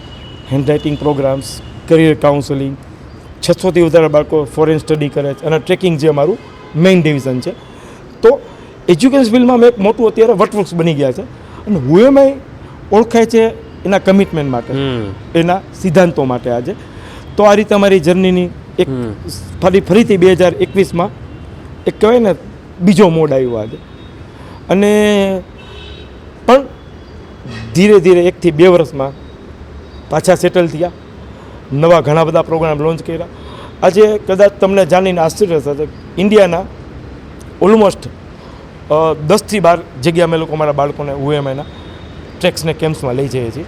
અને આ વર્ષે સિંગાપુર લોન્ચ કર્યું મેં. ઇનફેક્ટ સિંગાપુર મારું 6 દિવસમાં પેક થઈ ગયું. વાહ, હજી 4 મહિનાની વાર છે. અને આ ઇન્ટરનેશનલ પ્રોગ્રામ જે થાય તમે લઈને જાઓ, આ સેટલ થઈ ગયું, UMI બ્રાન્ડ બની ગયું. જી. પણ મારે એ સમજવું છે કે બાળકને બહાર કાઢવું કેટલું જરૂરી છે. બાળકને અમુક લોકો તો ખાલી ગામમાં ક્યાંક સ્કૂલનો પિકનિક વન ડે થતી હોય ત્યાં મોકલતા વાલીઓ બીવે છે. આ વસ્તુ જરૂરી કેટલી છે એ થોડું સમજાવો.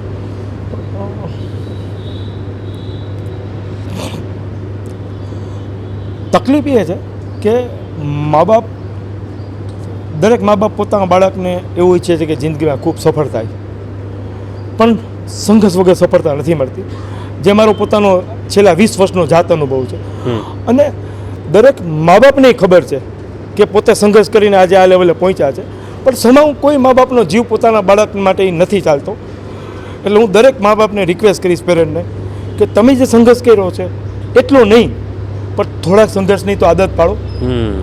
અને ટ્રેકિંગમાં અમે કોઈ એવો સંઘર્ષ નથી કરાવતા, પણ એટલો સંઘર્ષ જરૂર કરાવીએ છીએ કે જેનાથી બાળક ઇન્ડિપેન્ડન્ટ થાય. કારણ કે તકલીફ શું છે કે સૌરાષ્ટ્રમાં આપણે હાયર એજ્યુકેશન માટેના કોઈ સ્કોપ્સ એટલા બધા છે નહીં.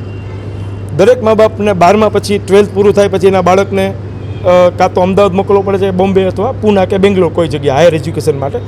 ત્યારે ઓલ ઓફ સડન બાળક જ્યારે બહાર જશે ત્યારે રેડી નહીં હોય. તો અત્યારથી એને બહાર કાઢો, નવા મિત્રો બનાવતા શીખશે, ઓપન અપ થશે.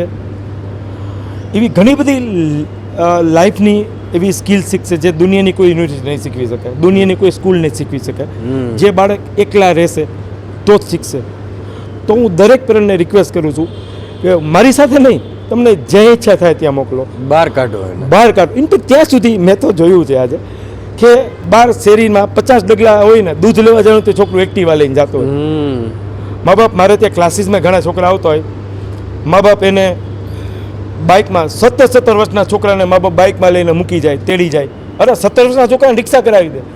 અરે 12 વર્ષના છોકરાને સાયકલ ઉપર અમે જ્યારે જતા ત્યારે અમારા મા બાપે છૂટા મૂકી દેતા, નોકરી કરતા, 15-16 વર્ષના હતા ત્યારે. તો તમે, હું એમ નથી કહેતો તમે હાર્ડશીપ એક લેવલથી ઉપર નહીં આપવા, પણ બેઝિક આર્ટશીપ તો આપો કે જે કરીને પોતાની જાતને સર્વાઈવ કરી શકે, આગળ વધવાનું જાય, બહાર નીકળવાનું જાય ત્યારે રેડી હોય. બહુ સાચી વાત છે. તો તકલીફ એ છે કે પેરેન્ટ છે ને એ હાર્ડશીપ દેવી જ નથી. ઓવર પેમ્પરિંગ, અને દરેક મા બાપ છે બાળકને એટલું બધું પેમ્પર કરે છે જેનાથી જિંદગીમાં કાલ સવારે એને મા બાપ હોય પ્રેમ, એમાં એકચ્યુઅલી કેવું છે કે મારું પર્સનલ ફિલિંગ એવી છે કે પ્રેમ હોવો જોઈએ, બાળક પ્રત્યે પ્રેમ રાખો, મોહ ન રાખો. આજે પ્રેમ અને મોહમાં ઘણો ડિફરન્સ છે, તમે સમજી શકો જયરાજભાઈ. પ્રેમ છે એટલે એની પ્રેમ એટલો રાખો કે એની કારકિર્દીમાં આગળ વધી શકે, રાખો એના સારા માટે રાખો. આમાં ઓવર પેમ્પરિંગમાં થાય એવું કે પ્રિપેર્ડ જ ન હોય કે એક્ઝેક્ટલી બધું એને કરી આપવામાં આવે. હા, અને છોકરા પછી શું થાય, આગળ જાય જ્યારે આપણે સૌરાષ્ટ્રમાં જ આ કલ્ચર છે, ગુજરાતની બહાર એવું કંઈ કલ્ચર જ નથી. આજે બેંગ્લોર, બોમ્બે, પુના, બોમ્બે છે તો બાળક નાનપણથી ટ્રેનની જર્ની કરતું હોય તો એ રેડી હોય, બસમાં રખડતું એની રીતે રખડતું હોય. એટલે એ પેરેન્ટને આ બધી વસ્તુની પેરેન્ટને ખબર નથી. આજે એ રેડી નહીં હોય. તો હું દરેક પેરેન્ટને ખાસ રિક્વેસ્ટ કરીશ કે બાળકને બહાર કાઢો. તમને જેની સાથે મોકલો એની સાથે મોકલો, પણ એને બહાર કાઢો. આજે આ મારી બધા પેરેન્ટને હાથ જોડીને નમ્ર વિનંતી છે. મિત્રતા વિશે સમજવું છે, ખાસ તો તમારી અને વિજયભાઈની જે ગાઢ મિત્રતા છે કે જેના દાખલો દેવાય એ રીતની મિત્રતા, પ્લસ બિઝનેસમાં પણ સાથે અને સંઘર્ષના સમયથી સાથે, અને તો એમના વિશે શું કહેશો? નસીબદાર એને ઈશ્વર વિજય જેવો મિત્ર આપે. આનું નસીબદાર છું કે મને વિજય જેવો મિત્ર મળ્યો છે. ઓલમોસ્ટ અમે 30 વર્ષથી સાથે છીએ, અને ઓલમોસ્ટ લાઈફના દરેક સ્ટેજમાં મિત્ર તરીકે તો સાથે થતા જ અમે ઘણા વર્ષો સુધી પાર્ટનર તરીકે સાથે કામ કર્યું. જૂની કંપનીમાં ને હું એમાં સાથે છીએ આજે. પણ મિત્રતા છે ને 30 વર્ષ મિત્ર ટકવી બહુ મોટી વસ્તુ છે. આજની જનરેશનમાં શું છે કે ઇન્સ્ટામાં એકબીજા અનફોલો કરે તો મિત્રતા તૂટી જતી હોય છે. જ્યારે અમે જિંદગીના સુખ દુઃખના 30 વર્ષ અમે સાથે મહિના છે, અને હજી ખબર નથી, મને તો ઘણા સુધી ખાતરી જ છે કે હજી જીવી ત્યાં સુધી અમે લોકો સાથે જ રહેશું. અમારા માટે બિઝનેસ કોઈ ઇમ્પોર્ટન્ટ નથી. બિઝનેસ કરતાં સૌથી ઇમ્પોર્ટન્ટ આવે છે મિત્રતા, અને અમારા મિત્રતામાં અમે લોકો એકબીજાના પૂરક છીએ. ક્રિકેટનો હું ડાયટ ફેન છું. ક્રિકેટની ભાષામાં વાત કરું તો વિજય રાહુલ દ્રવિડ છે, હું સહેવાગ છું. એ પ્રોસેસનો માણસ છે, હું સેલ્સનો માણસ છું. તો સમાવ હું પાર્ટનરશિપમાં આની ઉપર એક સરસ વસ્તુ બધાને કહીશ આજે કે મિત્રો કે પાર્ટનર શક્ય હોય તો બાય ડિફોલ્ટ એવા હોવા જોઈએ જે એકબીજાના પૂરક હોય. વાહ. તો એકબીજાને તમે કોમ્પ્લિમેન્ટ કરે આજે. અને બીજું કે હું થોડોક ઉતાવળિયો છું, વિજય એકદમ શાંત અને ગંભીર છે. ઇનફેક્ટ મારે એવા વ્યક્તિને વિજય રાયચોર જ સાચવી શક્યા છે. ક્યાં વાત. 30 વર્ષથી આજે વિજયને મારા મિત્ર તરીકે અને મને સાચવવા માટે અભિનંદન જ આપવા જોઈએ. ક્યાં વાત છે. આ મિત્રતા, અને એ મિત્રને મળીએ, એમની સાથે વાત કરીએ, અને VMI શું છે, એમની સંઘર્ષની સફર શું છે, એના વિશે થોડું જાણીએ. Please Vijaybhai please. વિજયભાઈ, પ્રશાંતભાઈ અરે સંઘર્ષના દિવસોની વાત કરી, 150 રૂપિયાની નોકરીની વાત કરી, યુરેકા ફોર્બ્સની તમારી સેલ્સની જે જોબ હતી એની વાત કરી. વિજયભાઈ એક ટ્રેનની અંદર નીકળે છે અને ભૂલથી એક અજાણ્યા શહેરમાં પહોંચી જાય છે, અને ત્યાં જ પોતાના અભ્યાસને બધી શરૂઆત કરે છે. તો એ અજાણી જગ્યા કઈ હતી અને એ શરૂઆત કેવી હતી? આજે તો અનેક બિઝનેસમેન તમારી પાસે પોતાના લેસન શીખવા માટે આવતા હોય છે, ત્યાં સુધીની જે સફર છે, પણ એ શરૂઆત વિશે સમજવું છે, એ સફર કેવી હતી એના વિશે જાણવું છે થોડું. જયરાજભાઈ, મારી વાત કરું તો મારો જન્મ ગામડામાં થયો. ખરેડી એક ગામ છે જામનગર જિલ્લાનું, કાલાવડ તાલુકામાં. અમારો પરિવાર જોઈન્ટ પરિવાર હતો. મારા પપ્પા અને એ લોકો 5 ભાઈઓ 4 બહેનો, અને એક જ દુકાન ને એક જ ઘરમાં, એટલે એમ સમજો કે 30, 35, 40 લોકોનો પરિવાર એક સાથે, અને એમાં ઉછરીને મોટા થયા. એટલે હું 5મા ધોરણ સુધી મારા ગામમાં જ ભણ્યો, સરકારી સ્કૂલ અમારે ત્યાં છે એમાં. પણ પછી મારા પેરેન્ટે વિચાર્યું, કારણ કે જે પરિસ્થિતિ હતી, અમે બહુ ગરીબાઈ ન કહી શકો તમે, કે બહુ કાંઈ સધરે નહીં, ખાઈ પીને મજા કરી, આટલો મોટો પરિવાર હતો એમાં. એટલે એ લોકોએ એવું કીધું કે ભાઈ અમારી પાસે બીજો કોઈ સ્કોપ નથી, પણ તને બહાર મોકલીએ તો તારું કંઈક ઉદ્ધાર થાય. તો એટલે એ લોકોનો ઉદ્દેશ્ય એવો હતો કે હું બહાર જઈને કંઈક ભણું, પણ સમહાવ એ કંઈક ઉપરથી ભગવાને નાખીને મોકલ્યું નહોતું ભણવાનું. એટલે અહીંયા હું સ્વામિનારાયણ ગુરુકુળ રાજકોટમાં ભણ્યો એનો સ્ટુડન્ટ છું. એમાંય કાંઈ બહુ ખાસ ઉકાળેલું નહીં, એટલે એ લોકોએ સર્ટિફિકેટ ઘરે મોકલી આપ્યું હતું કે આને રાખો. એટલે જયરાજભાઈ મારા એક કાકા છે મુંબઈ, મારા ફાધરે વાત કરી તો એ મને લઈ ગયા ત્યાં મુંબઈ. 3 વર્ષ હું ત્યાં મુંબઈમાં પણ ભણ્યો, પણ એમાં એવું જ હતું આપણું ધકેલ પંચા 150 જેવું, એટલે એમાં ધીમે ધીમે ભણવામાં એટલો ઇન્ટરેસ્ટ નહોતો એ પછી મને ખબર પડી, એ લોકોને વહેલી ખબર પડી ગઈ હતી. એટલે મારા કાકાએ પછી મને કીધું કે હવે તું દેશમાં જઈને ભણ. એટલે અહીંયા રાજકોટ લોહાણા બોર્ડિંગ છે, એમના ટ્રસ્ટી ઉપર એમને એક લેટર લખી આપ્યો અને મને એક ટિકિટ આપી દીધી ટ્રેનની. હા, રાજકોટ માટેની ટિકિટ આપી દીધી, જા તું અહીંયા જઈને ભણજે. એટલે હું ટ્રેનમાં બેસી ગયો અને ઊંઘ આવી ગઈ. એટલે જ્યારે હું જાગ્યો ત્યારે હાપા ઉતર્યો હતો, જે લાસ્ટ સ્ટોપ હતું ટ્રેનનું. એટલે મને પૂછ્યું મેં બહાર નીકળીને કે આ કયું ગામ છે? તો મને કે હાપા. તો અહીંથી નજીકમાં શું આવે? તો મને કે જામનગર. એટલે મેં મારા કાકાને પાછો ત્યાં, ત્યારે તો મોબાઈલ કે એવો જમાનો નહોતો, એટલે મેં STDમાંથી ફોન કર્યો કે આવી રીતના બન્યું છે. એટલે પહેલાં તો મને ખીજાણા, પછી મને કહ્યું તું એક કામ કર, જામનગર જતો રહી કે. આખો કાર્યક્રમ બદલાઈ ગયો, રાજકોટ માટેનો હતો એ હવે જામનગર. એટલે હું નીકળો તો રાજકોટ આવવા માટે અને જામનગર પહોંચી ગયો. અને જામનગરમાં બોર્ડિંગમાં રહી અને હું ભણ્યો ત્યાં. ત્યાંય પાછું ભણ્યો શબ્દ તો ખાલી લોકોને સમજાય એટલા માટે, પણ ત્યાં હતો હું સ્કૂલમાં, નેશનલ હાઈસ્કૂલ જામનગરમાં 2 વર્ષ મેં કર્યા. પણ કેવું હતું કે પહેલેથી જ ભણવામાં એટલું બધું હતું ને, એટલે જેમ તેમ કરીને પાસ થઈ જતા. અને અમુક મિત્રો ત્યાં મળી ગયા, અને અમુક પછી તો શું છે, ભણો નહીં એટલે કાં તો તમે રખડવાની લાઈનમાં ચડો. એટલે અમુક મિત્રો એવા મળી ગયા કે થોડાક રખડવામાં અને એ બધા ટાઈમપાસમાં ને એ બધી લાઈનમાં ચડી ગયા. અને 1-2 મિત્રો એવા મળ્યા જેને કામ ધંધાની લાઈનમાં ચડાવ્યા કે તમે કંઈક કરો. તો ઘરેથી તો લિમિટેડ પૈસા આવતા હતા, કંઈક કરવું જોઈએ. એટલે હું ને એક મારો મિત્ર અશોક, અમે બંને નક્કી કર્યું કે જોબ માટે જઈએ. અને એક ડૉક્ટરની એક જાહેરાત હતી નાનકડી, કે એમાં ગયા તો કમ્પાઉન્ડરની જગ્યા. એને કીધું કે ભાઈ જગ્યા છે, 300 રૂપિયા પગાર, સવારે 2-3 કલાક કેસ કાઢવાના અને સાંજે 2-3 કલાક કેસ કાઢવાના, પણ મારી પાસે જગ્યા એક છે. અને અમે બંને મિત્રો હતા. મેં કીધું ભાઈ એવું ન ચાલે, નોકરી તો બેયને આપો. કે ના, જગ્યા એક જ છે. પછી અમે 2 રસ્તો કાઢ્યો, સર તમને વાંધો ન હોય તો અડધો દિવસ સવારે હું આવું અને બપોર પછી અશોક આવે, અમને 150 પગાર આપજો. એટલે અમારી કારકિર્દી 300ના પગારમાંથી 150 ચાલુ થઈ. 2-3 મહિના જોબ કરી. પછી મને એક STD-PCOમાં જોબ મળી. એ જમાનામાં STD-PCO બહુ ચાલતા. એટલે STD-PCOમાં શું હોય, સવારથી સાંજ લોકો કોલ કરે, એના બિલ ઉઘરાવા જવાના, સાયકલ આપી હતી મને. એટલે એ બધું કામ ચાલતું હતું જામનગરમાં. અને ધીરે ધીરે એ ગુજરાન ચાલતું હતું. અને ત્યાં પાછો મારો જોબ ચાલુ થાય, એટલે મને ત્યાં 300 રૂપિયાનો પગાર ચાલુ થયો. અહીંયા અશોકને ફૂલ 300 મળી ગયા કમ્પાઉન્ડરમાં. એટલે બેયનું ગુજરાન ચાલ્યું. પણ ભણવામાં અગેન જેમ તેમ કરીને એક્ઝામ આપીને એવું બધું પૂરું કર્યું.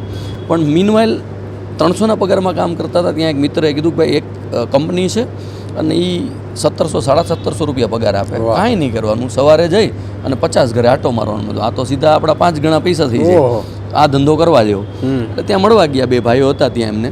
એટલે એમને કીધું કે અમારું આ ડિસિઝન છે એ અમારી રાજકોટ ઓફિસથી લેવાય, તમે રાજકોટ ઓફિસ મળવા જાઓ.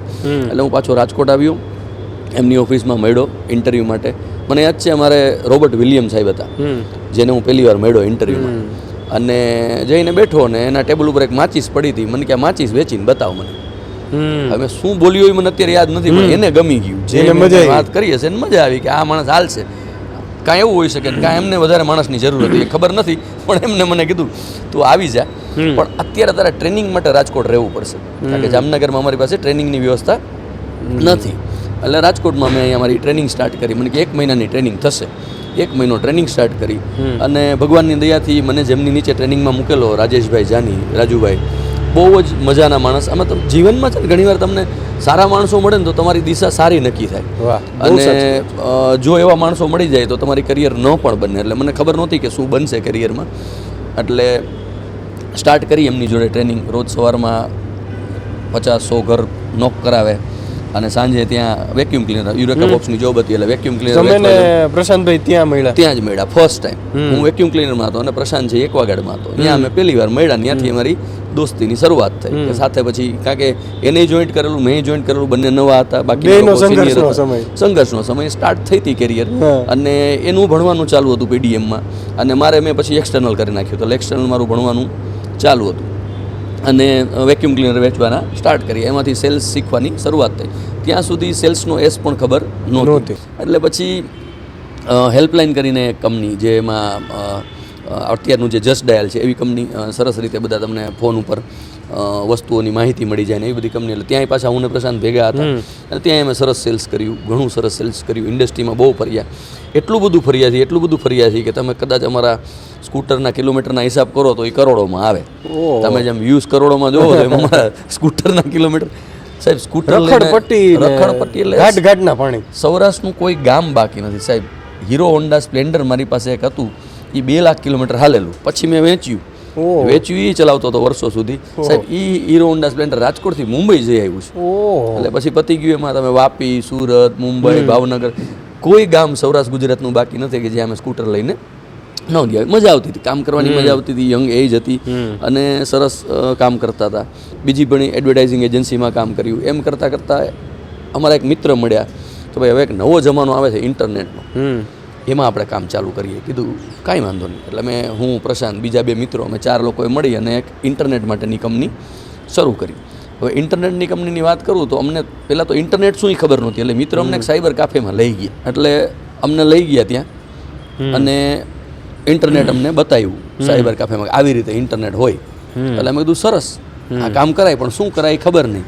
તો કે ભાઈ આપણે વેબસાઇટ બનાવાય ને એવું બધું હોય. એટલે અમે એ ધંધામાં પડ્યા. પહેલી વાર જ્યારે કોમ્પ્યુટર લીધું ત્યારે અમને એને સ્વિચ ઓફ કરતા નહોતો આવડતું, શટડાઉન કરતા નહોતો આવડતું કે આ શટડાઉન કેમ થાય. એટલે અમે ઘણીવાર ઓફિસમાં બેઠા હોય તો અમારે એક અજયભાઈ હતા જે ટેકનિકલ જાણકાર હતા, તો અમે અજયભાઈને ઘરેથી દોડાવેલા છે કે ભાઈ આવીને શટડાઉન કરી જાવ.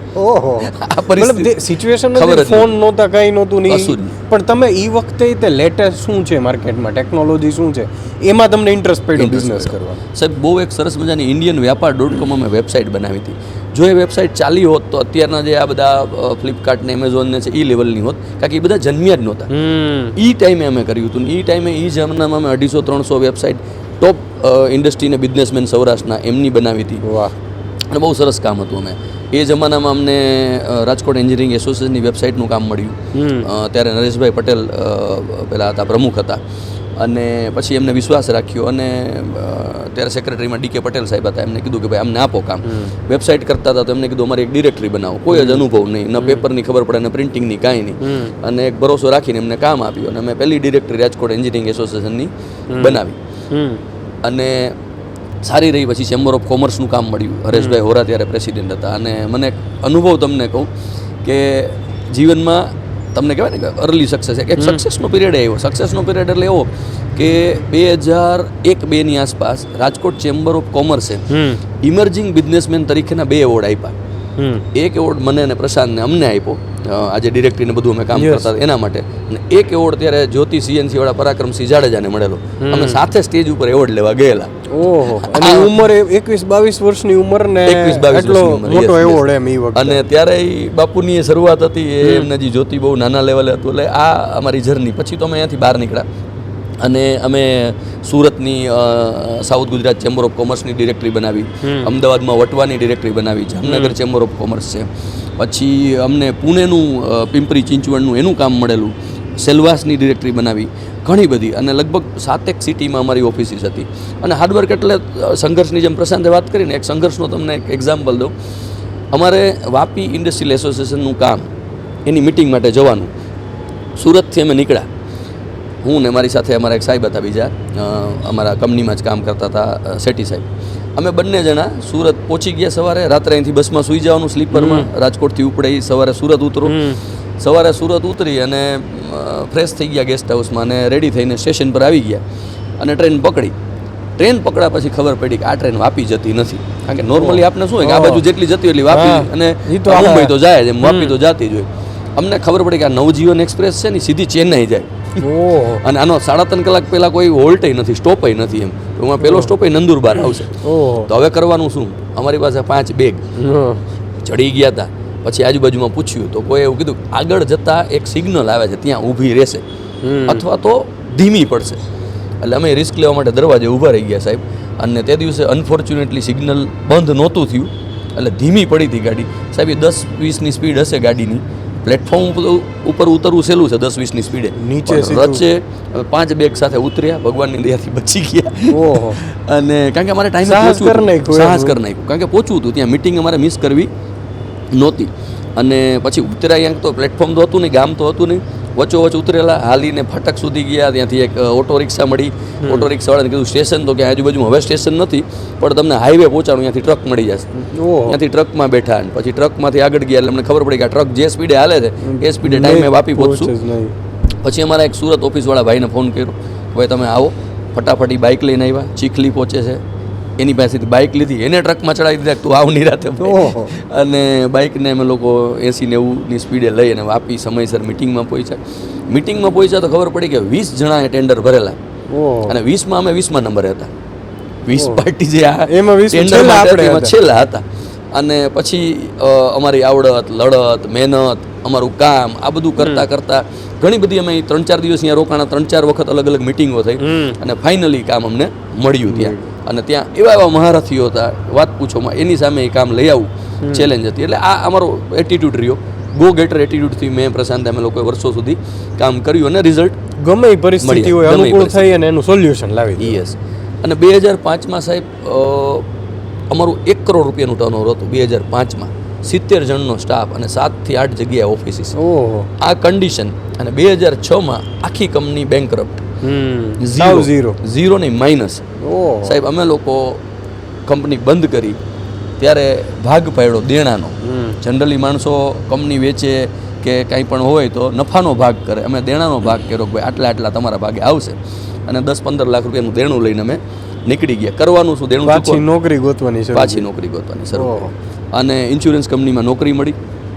બીજા બધા લોકો ઇન્સ્યોરન્સ કંપનીમાં આ પ્રોબ્લેમ છે ને આ પ્રોબ્લેમ છે ને આમ છે ને તેમ છે ને ઘણા બધા અમારી સાથેના સેલ્સમેન હતા, જે બધા એજન્સી મેનેજરો એ કરતા. મને પૂછતા ઘણી વાર કે તમને કાંઈ પ્રોબ્લેમ? મેં કીધું મારી પાસે જે પ્રોબ્લેમ છે એવો તમારી પાસે નથી, મને તમારા પ્રોબ્લેમ લાગશે નહીં. હું જે પ્રોબ્લેમ ભેગો લઈને આવ્યો છું ને એ મારે પૂરો કરવાનો છે. અને જે કંપનીમાં મને નોકરી મળી હતી સારી કંપની હતી, પણ પછી એક બીજી કંપની માટે હું ઇન્ટરવ્યૂ માટે ગયો, ટાટા એઆઈ લાઈફ માટે. તો ત્યાં મને એક સાહેબ મળ્યા, છાબરા સાહેબ, યોગેશ છાબરા. એમનું મારા જીવનમાં બહુ સારું યોગદાન છે. સાહેબ મને કુદરતી જે માણસો મળ્યા છે ને લાઈફમાં એ બહુ સારા મળ્યા. ખરાબ માણસો ખબર નહીં, ભગવાને મારાથી દૂર જ રાખ્યા છે. એટલે એ એક ભગવાનની કૃપા કહેવાય. કારણ કે પિરિયડ ગમે એવો ખરાબ આવ્યો, સંઘર્ષ આવ્યો, પણ માણસો કોઈ આપણને ખરાબ નથી મળ્યા, એટલું નસીબદાર આપણે. છાબરા સાહેબ પાસે ઇન્ટરવ્યૂમાં ગયું, મને કે 4 જગ્યાએ જગ્યા છે, ભુજમાં છે, અમરેલીમાં છે, જુનાગઢ છે ને પોરબંદર. તમારે ક્યાં જવું છે જોબ માટે? મેં કીધું સાહેબ બ્લાઇન્ડ. મને કે એટલે? કારણ કે એ ગુજરાતી નહોતા. મેં કીધું અમારા સૌરાષ્ટ્રમાં મેં કીધું છે ને જુગાર રમે ને ત્યારે મેં કીધું જો એને પત્તા ન જોયો ને તેમ કે બ્લાઇન્ડ.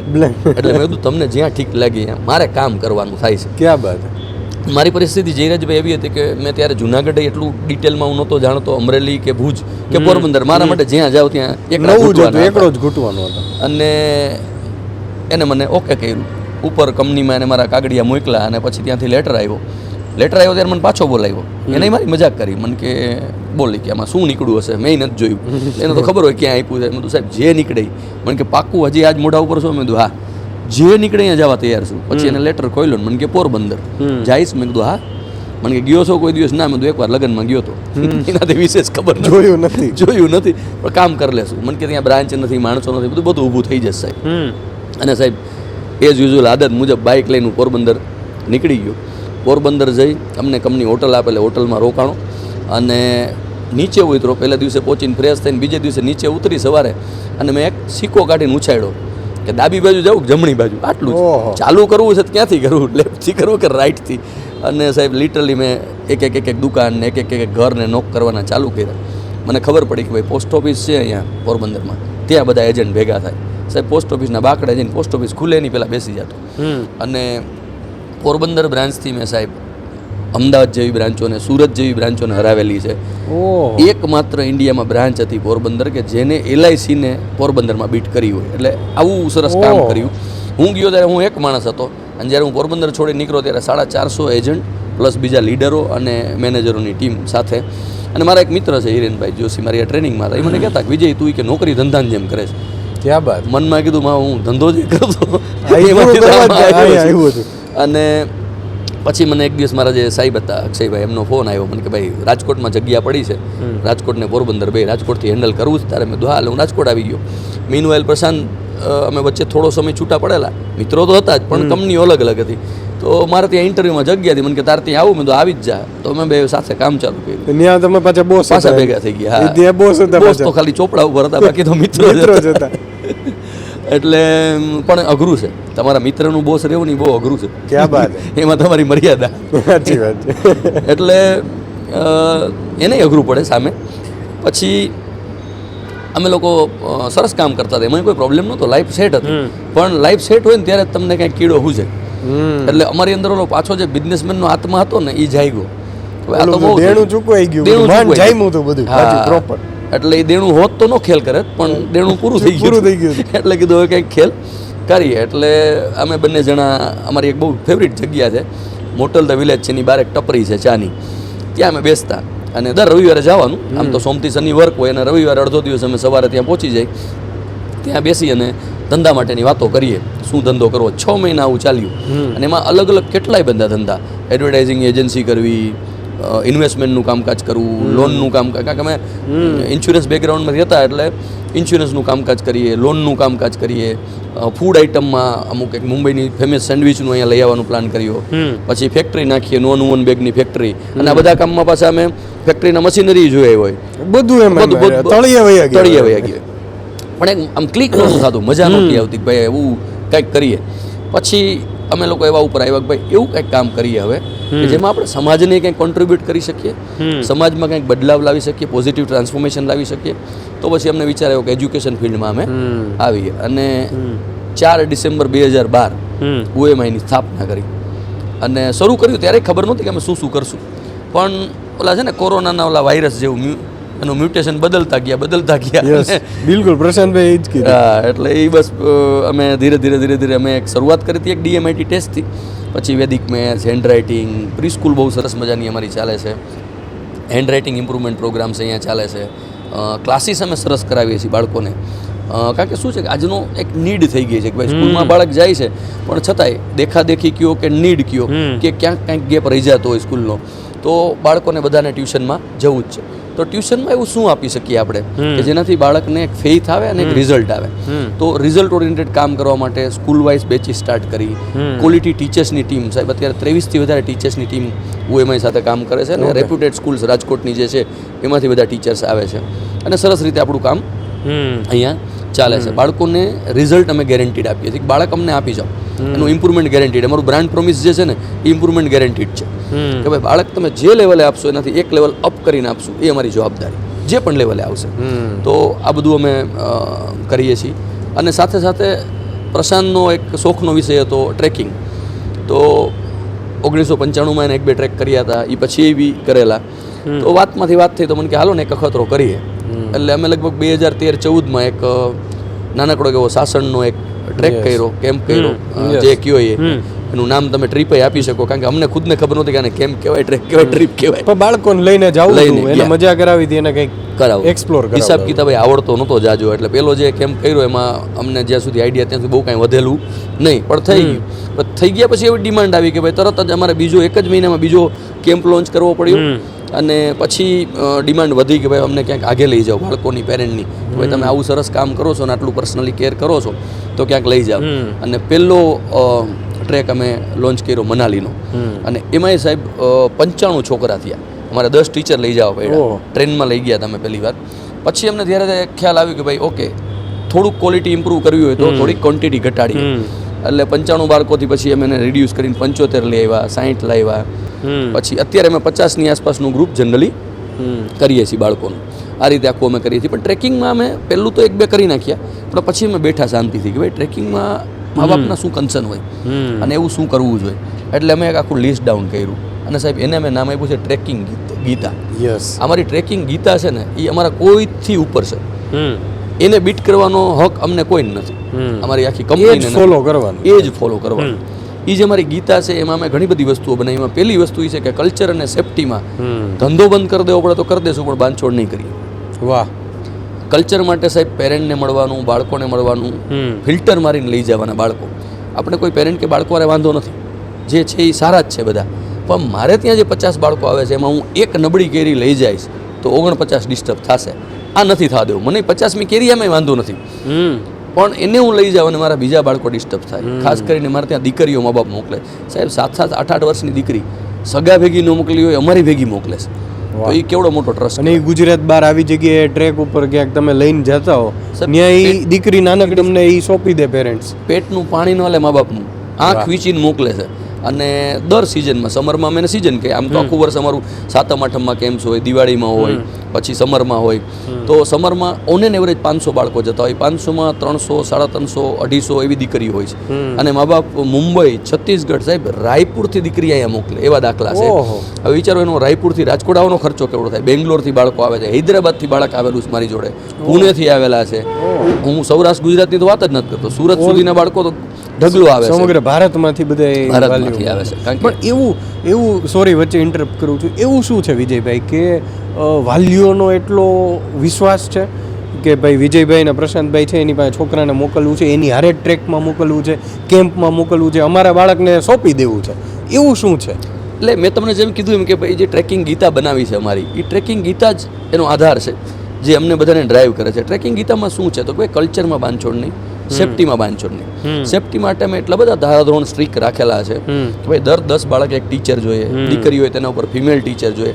સેફટીના પેરામીટર એવા છે કે ભાઈ અમારું કોઈ ટ્રીપ જાય છે ને અમે કોઈ પણ એક હોટલમાં સારી જગ્યાએ જ બ્રેક કરીએ છીએ, જેવી તેવી જગ્યાએ ઊભા નથી રાખતા. હોલ્ટ કર્યો છે વોશરૂમ માટેનો, તો અહીંયા બસ છે ને સામે વોશરૂમ છે, તો એ દીકરી કે દીકરો એને એકલા નહીં મોકલવાનું. એક બાળક નીચે જાય એટલે ટીચર એની ભેગું જાય. અને વોશરૂમના દરવાજા સુધી દીકરી હોય તો ફિમેલ ટીચર, દીકરો હોય તો મેલ ટીચરે જવાનું. આ સિસ્ટમથી આખું આપણે કામ કરીએ છીએ. સેફટી માટે મારી જે બસો હોય છે એ બધી 3-4 વર્ષથી જૂની ન હોય, સારા ડ્રાઈવર હોય, નોન ડ્રંકર ડ્રાઈવર હોવા જોઈએ. ડ્રાઈવરને પણ આ મારી શરત હોય ભાઈ ડ્રાઈવર કોઈ મને પીધેલો ન જોઈએ, બરાબર, 80થી વધારે ચલાવવાની નહીં, કમ્પ્લીટ એમાં જીપીએસ સિસ્ટમ હોવી જોઈએ, એના લાઇસન્સ કાગળિયા ટૂંકમાં ઓર્ગેનાઇઝ એમાં હોવું જોઈએ, માઇક્રો પોઈન્ટ્સ ઉપર ધ્યાન દેવાનું. અને એવી કોઈ એક્ટિવિટી નહીં કરાવવાની સાહેબ કે જેમાં જીવનું જોખમ હોય. જેમ કે હું તમને કહું રાફ્ટિંગ છે એ મનાલીમાં થાય છે, ઘણા બધા લોકો કરાવતા છે, અમે નથી કરાવતા. ઘણીવાર પેરેન્ટ અમને રિક્વેસ્ટ કરે, આગ્રહ કરે, જવાબદારી લે અમારી જવાબદારી, તો અમે નથી કરાવતા. અમે રાફ્ટિંગ કરાવે છે ઋષિકેશમાં, કારણ કે કમ્પેરેટિવલી સેફ છે, રાઈટ. એમાં બી અમે સારામાં સારી એજન્સી પાસે કરાવી. થોડા પૈસા વધારે દેવા પડે તો વાંધો નથી. અમે લોકો ગામ કરતાં મોંઘા છીએ અને મોંઘું ચૂકવીએ છીએ, બે છે.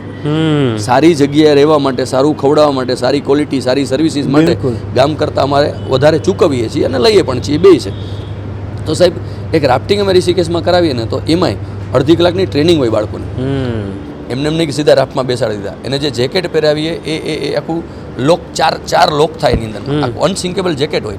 બાળકને તમે નદીમાં નાખો ડૂબશે નહીં એવું જેકેટ હોય, હેલ્મેટ હોય, એક્સ્ટ્રા 2 કાયાક લગાડીએ એમાં કે ભાઈ કદાચ બોટ ઊંધી વળી ગઈ રાફ્ટિંગ તો એક્સ્ટ્રા કાયાક હોય એનું ધ્યાન રાખવા માટે. એની અંદરમાં 15-20 મીટરની લાંબી દોરી હોય, બરાબર. કાયાકની અંદરમાં એક એનો રાફ્ટનો ડ્રાઈવર હોય, એક અમારા ટીચર હોય અને છોકરાઓ. તો એટલા લેવલ ઉપર એક રાફ્ટિંગનું મેં તમને કીધું, આવું દરેક એક્ટિવિટીમાં, બરાબર. છોકરાઓને સરસ મજાનું ફૂડ આપીએ, હાઇજેનિક ફૂડ હોય. ઓન વે સારી જગ્યાએ સારી હોટલો જેમ કે HFM છે કે દર્શન છે કે ઓલી બાજુ આપણે જઈએ તો હવેલી, બિકાનેરવાલા, આવી બધી જે જગ્યાઓ છે એ જ જગ્યાઓમાં સારી જગ્યાએ બાળકોને જમાડવાના. જેમ પેરેન્ટ્સ સાથે જતા હોય ને, પેરેન્ટ્સ જેવી જગ્યાએ જમાડે એવી રીતે જમાડવાના. અમે પેરેન્ટને કહીએ છીએ કે એક વાક્યમાં અમે અઠવાડિયાના મા બાપ છીએ. વાહ. છોકરું માંદું પડશે તેનું માથું દાબી દેશું અને તોફાન કરશે તો ખીજાશું. એ 2 હક અમને આપવાના છે તમારે. એ દરમિયાન તમે જ વાલી છો, વાલી છે, અને એ જ એને લેસન એ મા બાપ તરીકે શીખવાડવાનું. બધું મા બાપ જ છીએ. એક વાક્યમાં કહીએ તો અમે મા બાપ છીએ 50 બાળકોના, એ 50 બાળકો અમારા 50 છે. અમે જ્યાં સુધી મા બાપને સોંપીએ નહીં ત્યાં સુધીની જવાબદારી છે. આના કારણે લોકોનો ટ્રસ્ટ અમારી ઉપર છે. સાહેબ ઇન્સ્યોરન્સ લઈએ છીએ બધા બાળકોનો, મારે ડૉક્ટર ઓન કોલ ફેસિલિટી છે અવેલેબલ, ફર્સ્ટ એડ કીટ અમારી ભેગી હોય. ભગવાનની દયા સાહેબ 13 વર્ષ થયા, 9000થી વધારે બાળકો લઈ ગયા છે. હજી સુધી અમારે ડૉક્ટરને બોલાવવાની જરૂર નથી પડી. વાહ. એક વખત પણ, અને ભગવાનને પ્રાર્થના કરી કે એવી જરૂર ક્યારેય પડે નહીં, ઇન્સ્યોરન્સની ક્યારેય જરૂર પડે નહીં, પણ છતાંય અમે લઈએ છીએ. આ બધી વસ્તુઓ અમે બહુ ઓર્ગેનાઇઝ વેમાં પ્રોપરલી કરીએ છીએ. સાહેબ મારું ફૂડનું મેન્યુ, આજે આપણે બેઠા છીએ જાન્યુઆરી મહિનામાં, મે મહિનામાં તમે મને પૂછી શકો કે ભાઈ 4મી મે તમારો મનાલીમાં પ્રોગ્રામ છે, એમાં સાંજે ડિનરમાં શું છે, હું આજે તમને કહી શકું. મને જ નહીં, મારા ત્યાંના કેમ્પસાઇટમાં જે મારી યાર પાર્ટનર છે એને પૂછી શકું. તો અમારું મેન્યુ 6 મહિના પહેલાં જતું રહેશે. અને બાળકોને જે ભાવે ધ્યાનમાં રાખીને મેં ડિઝાઇન કર્યું છે. ખીચડીથી માંડીને પીઝા સુધી બધું ખવડાવીશ. અમે એવું ઈચ્છીએ છીએ કે આજના બાળકો લીલોતરી પણ ખાય, મારે ત્યાં રીંગણા બટેટાનું શાકય બને, ભીંડાનું શાકય બને, પાસ્તાય બને. બાળકોને જે મજા આવે અને એના માટે જે જરૂરી છે એ બધું એને ખીચડી ખાવી હોય, મમ્મી યાર લાડ કરે તો મારી ત્યાં એને મેગી ખાવી છે, નૂડલ્સ ખાવી છે, નૂડલ્સ ભેગી ખીચડી સ્કીમમાં આવે છે. એ ચમચો ખીચડી લે અને ચમચો નૂડલ્સ મળવાની. તો સિસ્ટમ એ છે કે બાળક બધું ખાતા શીખે. અને અમને અનુભવ હોય છે, ઘણા બધા પેરેન્ટ્સ એમ કે મારું છોકરું આ નહોતું ખાતું, તમારે ત્યાં આવીને આ ખાતું થઈ ગયું. સાહેબ એવા અનુભવ પેરેન્ટે ફીડબેક આપ્યા છે કે ભાઈ છાશ પીતું થઈ ગયું. હવે એના કોઈ ક્લાસ ન હોય છાશ પીવા, પણ એ બાળક આવ્યું, એને કોકને જોયા, હાથે કરતું થઈ ગયું, ઉઠતા થઈ ગયું, હાથે જીદી હતું, હવે જીદ છોડી દીધી. બહુ બધા બદલાવ બાળકોમાં આવે છે. કચરો નાખતું હતું બાળક, જ્યાં ત્યાં હવે નથી નાખતું, કારણ કે એને નેચરને જોયું કે આ નેચર ખરાબ થાય છે. ક્યાં બાત. તો આવી ઘણી બધી વસ્તુઓ. એવા પેરેન્ટ્સના કોઈ એવા અનુભવો મને મારી સાથે શેર કરો કે જે કેમ્પમાં આવ્યું હોય ત્યારે અલગ પ્રકારનું બાળક હોય ને એનામાં ટ્રાન્સફોર્મેશન આવ્યું હોય એવું, અને પેરેન્ટ્સે તમને યાદ કરીને કીધું, એવા કોઈ કિસ્સાઓ યાદ આવતા હોય તો મને. એવા હજારો કિસ્સા છે, કારણ કે સાહેબ નેચર છે ને એ સૌથી મોટું હીલર છે. નેચર છે ને એ પ્રકૃતિને આપણે માં કીધું છે. તો માં પાસે જાવ ને એટલે બદલાવ ન આવ્યો બને નહીં. બરાબર. અત્યાર સુધીમાં 9,000 બાળકો આવ્યા છે સાહેબ. 9,000થી વધારે છે. એને પૂછવાની છૂટ, તમને બધામાં બદલાવ હશે. પણ મોટાભાગે જે બદલાવ આવે છે ને, જે ખાસ કરીને જે બાળક અત્યારના જે મોબાઈલના ગેજેટ્સ આવ્યા પછી છોકરાઓ શેરીમાં નથી જતા, એટલે શું થાય કે મેચ નથી થતું. હવે એવા અનુભવો અમને થાય છે કે ભાઈ બાળકો મેચ થતા શીખી ગયા, બાળકો છે એ ખુલતા શીખી ગયા. સાહેબ કોઈ દિવસ લગ્નમાં એક આમ ઊભો થઈને એક સ્ટેપ ન કર્યો ડાન્સનું, મારે ત્યાં 2-2 કલાક છોકરાઓ નાચે છે. વાહ. અમે ડીજે કરીએ, દાંડિયા રાસ રમાડીએ, છોકરાઓ રમે છે. મા બાપને અમે વિડીયો દેખાડીને આંખમાં આંસુ આવી જાય, એટલે આ મારું છોકરું રમે છે એમ. કારણ કે કોઈ દી શરમાતું હોય, ઊભું ન થયું હોય, તો એ બાળકની શરમ નીકળી જાય છે, એ બાળકનો જે ડર છે એ નીકળી જાય. ઘણી બધી એક્ટિવિટી, નાના બાળક અહીંયા ચકડીમાં બેસતા ડરતું હોય, અમારે ત્યાં આવે બધી એડવેન્ચર એક્ટિવિટીઝ હોય એ બધી કરે. મા બાપ અમને અહીંયા ભલામણ કરતા કે અમારું બાળક છે ને એ એક્ટિવિટી નહીં કરે. મેં તું ચિંતા ન કરો, પણ એની એક રીત. અમે શાંતિથી ઊભા રહી, જે બાળક અમને ખબર છે તો બાળક અમને કે હું આ નહીં કરું, મા બાપ હોય તો એને ફોર્સ કરે. અમે કે ના કાંઈ નથી કરવું ને તારે, આ બધા કરે ત્યાં સુધી ઊભો રહીને જોતો ખરી. એટલે બાળક અમારી બાજુ ઊભું હોય, પછી એની રીતે જ કરવા. એક દીકરી મારી યાર હતી જેસલમેરમાં, પેરાસેલિંગ કરાવતા હતા. મારે નથી કરવું હોય કે મને બીક લાગે. એ બોલતી હતી ને ત્યારે અંદર ડરતી હતી. તું કાંઈ વાંધો નહીં બેટા, તું મારી બાજુમાં ઊભી રહે. બાજુમાં ઊભી રહી. 2-4 છોકરા ગયા, એટલે એને મને પૂછ્યું, મને કે આમાં કાંઈ ન થાય. કાંઈ ન થાય, જો અમે તો આટલા વર્ષોથી કરાવી, અને જેમાં કાંઈક થતું હોય એવી એક્ટિવિટી અમે કરાવતા જ નથી. કાંઈ થાય નહીં, આવે મજા. અચ્છા, જે છોકરું આવે ને એને હું સામે જ ઊભો હતો, સ્પેશિયલી પૂછું, બેટા મજા આવી? સર બહુ મજા આવી, બીજી વાર જવું જોઈએ, અદ્ભુત આવ્યું, આમ થયું તેમ થયું. એના જે એક્સપ્રેશન ને એના જે ફિલિંગ્સ એ બાળક વર્ણન કરેલો, એ છોકરી ધીરે ધીરે પલટાવાની સ્ટાર્ટ થઈ. એ કે હું જાઉં તો મને કાંઈ ન થાય, તને કાંઈ ન થાય, આ કોઈને કાંઈ ન થયું તને થાય. સાહેબ એ 50 છોકરામાં જ્યારે 30-35 છોકરાએ કરી લીધું ને પેરાસેલિંગ, એટલે એ છોકરી રેડી થઈ ગઈ. અને કરીને આવ્યા પછી એનો વિડીયો એના પેરેન્ટને મોકલ્યો, એની આંખમાં આંસુ આવી ગયા. ક્યાં બાત. તો આવા તો અસંખ્ય બનાવો, અસંખ્ય. તમે અને આ નાની બાબત છે વિજયભાઈ, પણ એ બાળકના જીવનમાં બહુ મોટો મહત્વનો રોલ પ્લે કરે છે. એબ્સોલ્યુટ. અને એ વાલીઓ એક્સપિરિયન્સ કરી શકે. વાલીઓને એ અનુભવ થાય કે મારું બાળક આવું હતું, હાવ શરમાળ હતું ને આજે અત્યારે બાકી કેમ પ્રશાંતભાઈ કીધું એમ કે હું તો શરમાઈ જતો હતો, કે કોઈક મહેમાન આવે તો અંદર હંતાઈ જતો હતો. એવા છોકરાઓ આવે કે જે પછી થોડાક એક્સપ્રેસ કરતા થાય, શીખે કંઈક. અને આપણે છે ને ખાસ કરીને બીજા સ્ટેટમાં મેં જોયું છે, બાળકોને આ બધી એક્ટિવિટી માટે મા બાપ બહુ પ્રોત્સાહન આપે. આપણે ત્યાં લીઝર છે, ફરવા જ લઈ જાય, ટ્રેકિંગમાં મોકલવું, કેમ્પિંગમાં મોકલવું, એ ક્યાંક આમ તમે મજા આવે એવું કરાવો, હોટલમાં રાખો, શોપિંગ બોપિંગ કરાવો. અમે લઈ જાય શોપિંગ કરવા, બાળકોને લઈ જાય શોપિંગ કરવા, લઈ જાય એટલું જ નહીં, શોપિંગમાં બાળકોને બાર્ગેનિંગ શીખડાવી. અને અમે જ્યારે માર્કેટમાં નીકળ્યા ને મનાલી ઋષિકેશમાં, ત્યારે દુકાનવાળા અમને બોલાવીને કે તમારા છોકરા છે? મેં હા. મને કે અમારા આટા મુકાઈ દીધા એની ભાષામાં, ભાવતાલ કરાવડાવ, ભાવતાલ. અરે શીખવાડો તમે એને બાળકોને. છોકરાઓ અમને કે 500 ની વસ્તુ સાહેબ અમે માંગી 100 રૂપિયામાં લઈ આવ્યા અમે સાહેબ 100 માં, ક્યાં સુધી? એટલે એ શીખડાવી કેવી રીતે મોલભાવ કરવા. કારણ કે આપણા મા બાપ શીખડાવતા જ નથી. આપણા મા બાપે કોઈ દિવસ એને 100 રૂપિયા દઈને મોકલા નથી, જા બજારમાં જઈને આ વસ્તુ લેતો, માર્કેટમાં જઈને જા અને ભાવતાલ કર, કેટલા પાછા આવે છે એનો હિસાબ આપ. એવી કોઈ વસ્તુ કરિયાણાની દુકાને નથી મોકલતા. મા બાપ જ લઈ આવે છે. હજી અમારો નાનો છે સાહેબ. આપણે ત્યાં 45 વર્ષનો બાળક હોય એ નાનો જોઈએ છે ઘરમાં. બહુ મહત્વની. અમને ઘણીવાર પેરેન્ટ કે ને આપણે ટ્રેકિંગની વાત થાય ને, અમારા હજી બાળક નાનો છે, એટલે અમે પૂછીએ કેવડો? કે 14 વર્ષનો. મેં તો સાહેબ 14 વર્ષ અમારા રિટાયરમેન્ટ એજ છે.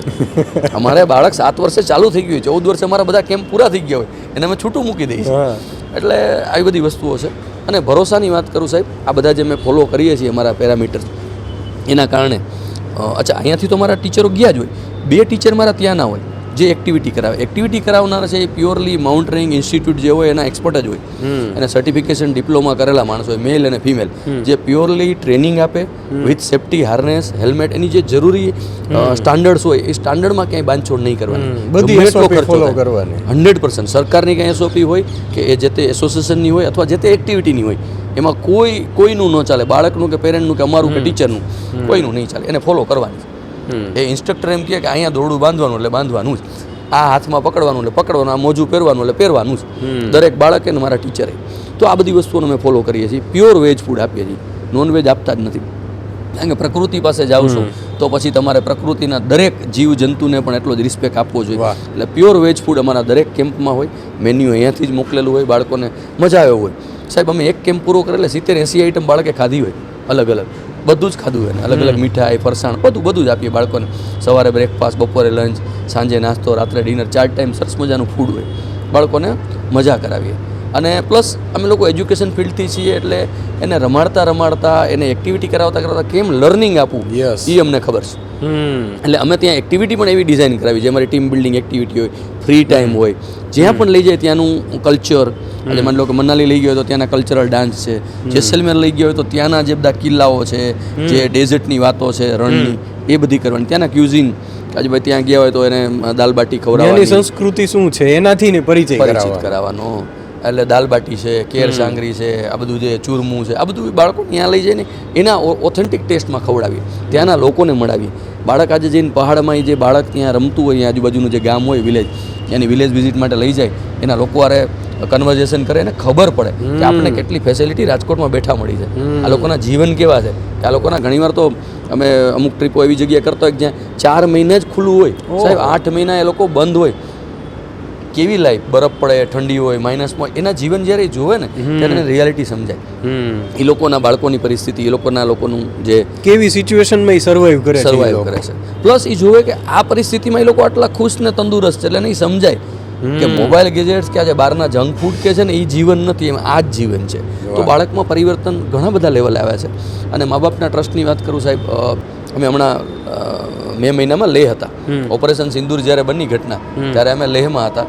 7મી તારીખે પેંગોંગ લેકમાં 20 બાળકો સાથે હું ને મારા એક ફિમેલ ટીચર, અમે લોકો કમલબેન ત્યાં હતા, અને અમને સમાચાર મળ્યા કે ઓપરેશન સિંદૂર થયું છે. અમારો જે રિસોર્ટ હતો સામે પેંગોંગ લેક ને પાછળ ગલવાન, જ્યાં ગલવાન ઘાટીનું આપણું છે, ચાઇના રે માથાકૂટ હતી, એ જ જગ્યા અમે વ્યવસ્થા કરી બાળકોને સહી સલામત પહોંચાડવાની. લેહ એરપોર્ટ બંધ હતું, રાજકોટ એરપોર્ટ બંધ હતું, પેરેન્ટને કોમ્યુનિકેશન કર્યું, આગળની વ્યવસ્થા કરીને બાળકોને મજા કરતાં બાળકોને ખબર નથી પડવા દીધી કે આવી કોઈ તકલીફ છે, અહીંયા અમે લાવ્યા. અને અમુક પેરેન્ટ, તમને કહું, મારા એક પેરેન્ટ છે જેના બાળકો મારી સાથે ઘણા વર્ષોથી આવે છે, ભાવનગરના છે, અમે મળ્યા નથી, એને મેં ફોન કર્યો કે ભાઈ ભાવેશભાઈ, આ સાંજ પડી ગઈ હતી, એટલે મેં કીધું તમારી દીકરીઓ મારી યારે છે, 3 દીકરીઓ, અને મેં કીધું તમને ફોન નથી કર્યો, ઓપરેશન સિંદૂરની ઘટના બની એમ, એટલે હળવો મીઠો ઠપકો કેમ. બીજા બધા પેરેન્ટના 10 ફોન આવી ગયા છે, અને તમને કાંઈ નથી, મને કે પેટનું પાણી નહીં લે, તમારી દીકરી છે, અને ખબર છે કે તમે સહી સલામત લાવવાના છો. ક્યાં વાત. તો આવા તો અસંખ્ય બનાવો છે કે ભાઈ તમે જે ડિસિઝન લીધું મારા બાળક માટે પરફેક્ટ છે, અમારે એમાં કાંઈ તમને ઇનપુટ નથી આપવા, ભરોસો છે.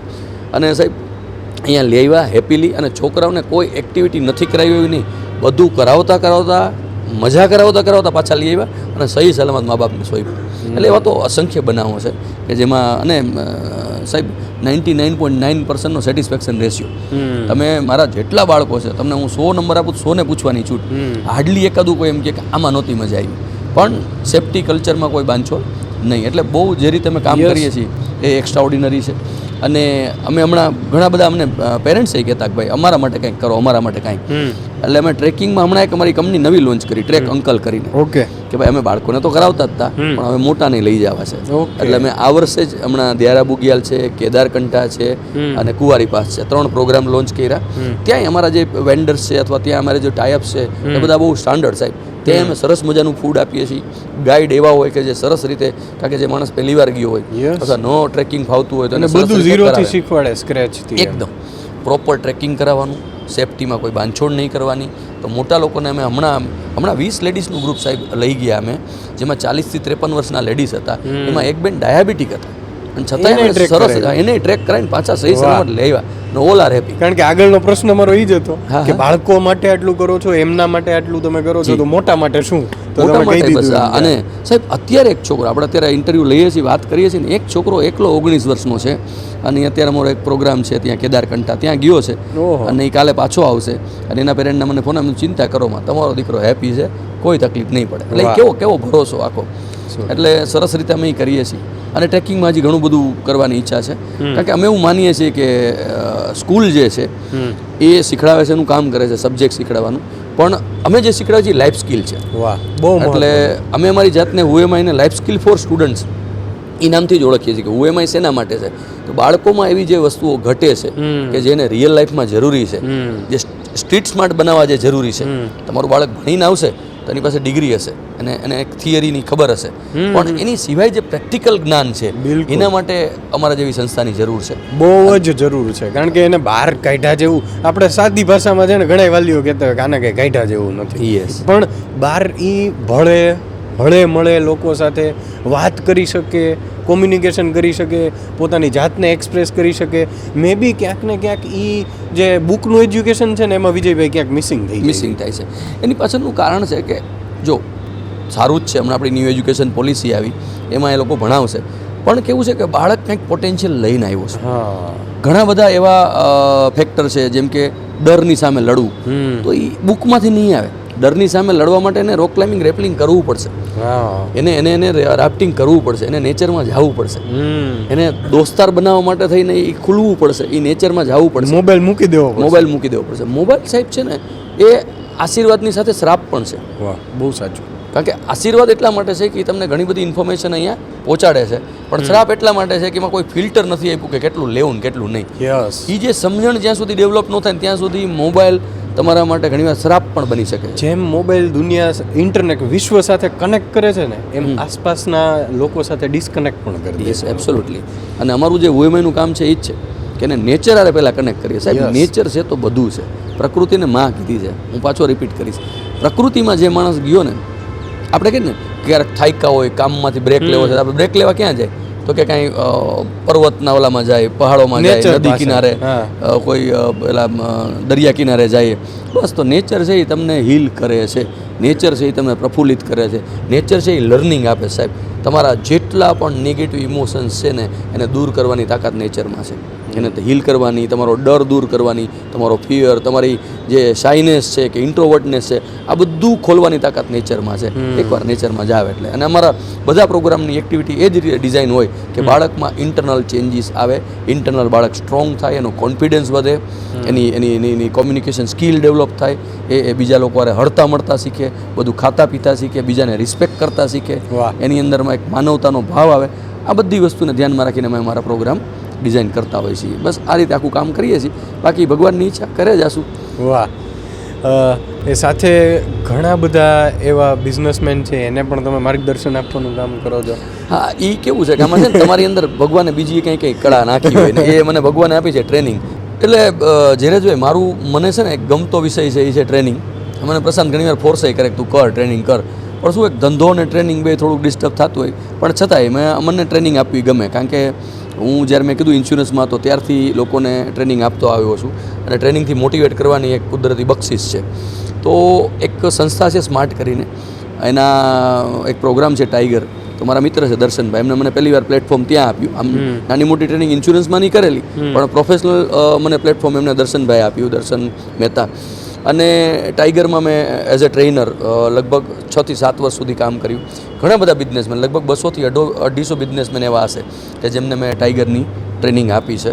અને એ ગમતો વિષય છે કે મને ટ્રેનિંગ આપી. સ્ટેજ આપો મને તમે, તો હું ગમે એવો બીમાર હોય તો એ 8 કલાક, 10 કલાક, 12 કલાક તમે એમ કહો કે બોલવાનું છે, ઊભું રહેવાનું છે, તો ઊભો રહી શકો. અનુભવોનું ભંડોળ એવડું મોટું છે કે તમે એ લોકોને ગાઈડ કરી શકો છો. એબ્સોલ્યુટલી. કારણ કે સી કોઈ ટ્રેનર છે ને, મારા હિસાબે એ બુક વાંચીને ટ્રેનિંગ ન કરી શકે. હા, બુકમાંથી તમને નોલેજ મળે, પણ રિયલ તમારી લાઈફના અનુભવો છે ને એ જ તમને કામ આવે. તમારે કોઈને શીખડાવવું છે ને તો એ પ્રોસેસમાંથી તમે પાસ થયેલા હોવા જોઈએ. આ બિઝનેસમેનને ટ્રેનિંગ આપવી હોય તો હું એક બિઝનેસ ઊભો કરી અને માઇનસમાં કરીને ઊભો થયેલો છું અને પાછો અત્યારે બીજો બિઝનેસ કરું છું. તો આ અનુભવ મને કામ આવે છે. 100%. એમાં એટલા બધા આજે 6-7 વર્ષ બિઝનેસ કર્યો અને અત્યારે અને જોબ કરતા અત્યારે બિઝનેસની જેમ જ કરતા હતા. અમે કોઈ દિવસ એવું નથી વિચાર્યું કે અમારી નોકરી છે સાહેબ. આપણું જ કામ છે, અમારા ઓફિસના ટાઈમિંગ ગમે એ હોય, અમે ઓફિસ ખોલતા રાત્રે 12 વાગે ખોલેલી છે ને રવિવારે ખોલેલી છે. આપણે કામ કરવું તો કરવું છે બસ. એમાં અમને કાંઈ નડતું નથી કે 8 કલાકની જોબ હોય. અને એટલે જ નોકરીમાં એટલી પ્રગતિ કરી સરસ મજાની અને બિઝનેસમાં આજે કરીએ છીએ. આજની તારીખે અમે જ્યારે UMI શરૂ કર્યું ત્યારે સાહેબ અત્યારે પરિસ્થિતિ એવી છે કે પેરેન્ટ્સ અમારે ત્યાં આવે છે અને અમારે બહાર નથી નીકળવું પડતું. બાકી એક પરિસ્થિતિ એવી હતી કે રાજકોટની મોટા ભાગની જેટલી પણ સારી સોસાયટી છે ત્યાં અમે સાહેબ ગાડીમાં એક સ્ટેન્ડી હોય, એક પ્રોજેક્ટર માટેની પેલી આપણે પ્રોજેક્ટર પાડવા માટેની સ્ક્રીન હોય, પ્રોજેક્ટર હોય, અમારા લિફલેટ કે બ્રોશર હોય. સાહેબ એના પ્રમુખને મળવાનું પહેલાં જઈને, પ્રમુખ કે જે કાંઈ સેક્રેટરી કોઈ એની પરમિશન લેવાની, ઘરે ઘરે લેટર નાખ્યા હોય, દરવાજામાં લેટર નાખવાના અને સાંજે એ લોકોને ભેગા કરવાના શનિવારે કે રવિવારે એનું સોસાયટીના લોકોને અને એને અમારી વાત કરવાની અને અમારી યારે જોડાય. સાહેબ રાજકોટમાં ઓછામાં ઓછી 100 સોસાયટીમાં અમે આવા પ્રેઝન્ટેશન આપ્યા છે. રોડ ઉપર સ્ટોલ નાખીને ઉભા રહીના દાખલા છે. એટલે આને UMIને જમાવવા માટે બહુ મેં પ્રયત્ન કર્યા છે અને હવે ભગવાનની દયા છે કે હવે એવડું મોટું નામ થઈ ગયું છે સરસ મજાનું, લોકોના જીભે આવી ગયું છે અને લોકો ભરોસો કરે છે. હવે એક ભરોસો છે, હવે કોઈ પૂછતું નથી કે તમે આમાં સારું કરશો ખરાબ. અને હજારો વાલીઓને તમે સતત માર્ગદર્શન આપતા રહ્યો છો. અત્યારે અમારા માધ્યમથી એવા કેટલાય વાલીઓ જોતા હશે, એ લોકો આપણી વાત સાંભળતા હશે, તો એને શું મેસેજ આપશો તમે? મેસેજમાં એટલું જ છે, જો આપણે અહીંયા છે ને આ બધા કામ તો કરીએ છીએ, સાથે સાથે અમારું કેરિયર કાઉન્સેલિંગ બહુ સરસ મજાનું છે. અમારા પાર્ટનર છે નવસાદભાઈ બહુ સર્ટિફાઈડ કેરિયર કાઉન્સેલર છે અને લગભગ 5,000 બાળકોના કેરિયર કાઉન્સેલિંગ કર્યા છે. તો એમાં પણ મેં બહુ સરસ ગાઈડન્સ આપ્યું છે અને ઘણા બધા બાળકો એવા છે કે જે આજે CA હોય કે ડૉક્ટર હોય કે એન્જિનિયર હોય કે સાહેબ પાયલોટ છે બાળકો અમારા, IIMમાં IITમાં બાળકો છે. તો એ બધા બાળકોને પ્રોપર ગાઈડન્સ આપ્યું છે. અહીંયાથી મેં સ્ટડી અબ્રોડમાં 700 થી 800 બાળકોને અત્યારે મેં અબ્રોડ મોકલેલા છે. They all are set. પેરેન્ટ્સને બસ એટલું જ કહેવાનું છે કે ભાઈ બાળક છે તો આજે કેમ જમવા બેસીએ આપણે તો ખાલી એક વસ્તુ નથી ખાતા, મિક્સ. તો એને ભણાવવાનું તો છે જ, પણ ભણાવવાની સાથે જો ગણાવશો અથવા આવી કોઈ લાઈફ સ્કિલ જો એને આપશો તો બાળક તમારું જ્યારે લાઈફમાં ફેલ્યુઅર આવશે ને એ ઊભું રહી શકશે, નહીંતર ફેલ્યુઅરમાં તૂટી જશે. એવા કેટલાય કિસ્સાઓ આપણે જોયા છે કે જ્યાં ડિગ્રી બહુ સારી હોય બાળક પાસે, કરિયર સરસ સ્ટાર્ટ થઈ હોય પણ એ આવીને અટકી જાય છે. અને આ બધી વસ્તુઓ જો એને લાઈફમાં કરી હશે ને તો એને એ યાદ આવશે, કારણ કે એને નેચરે ચેલેન્જ આપીશ.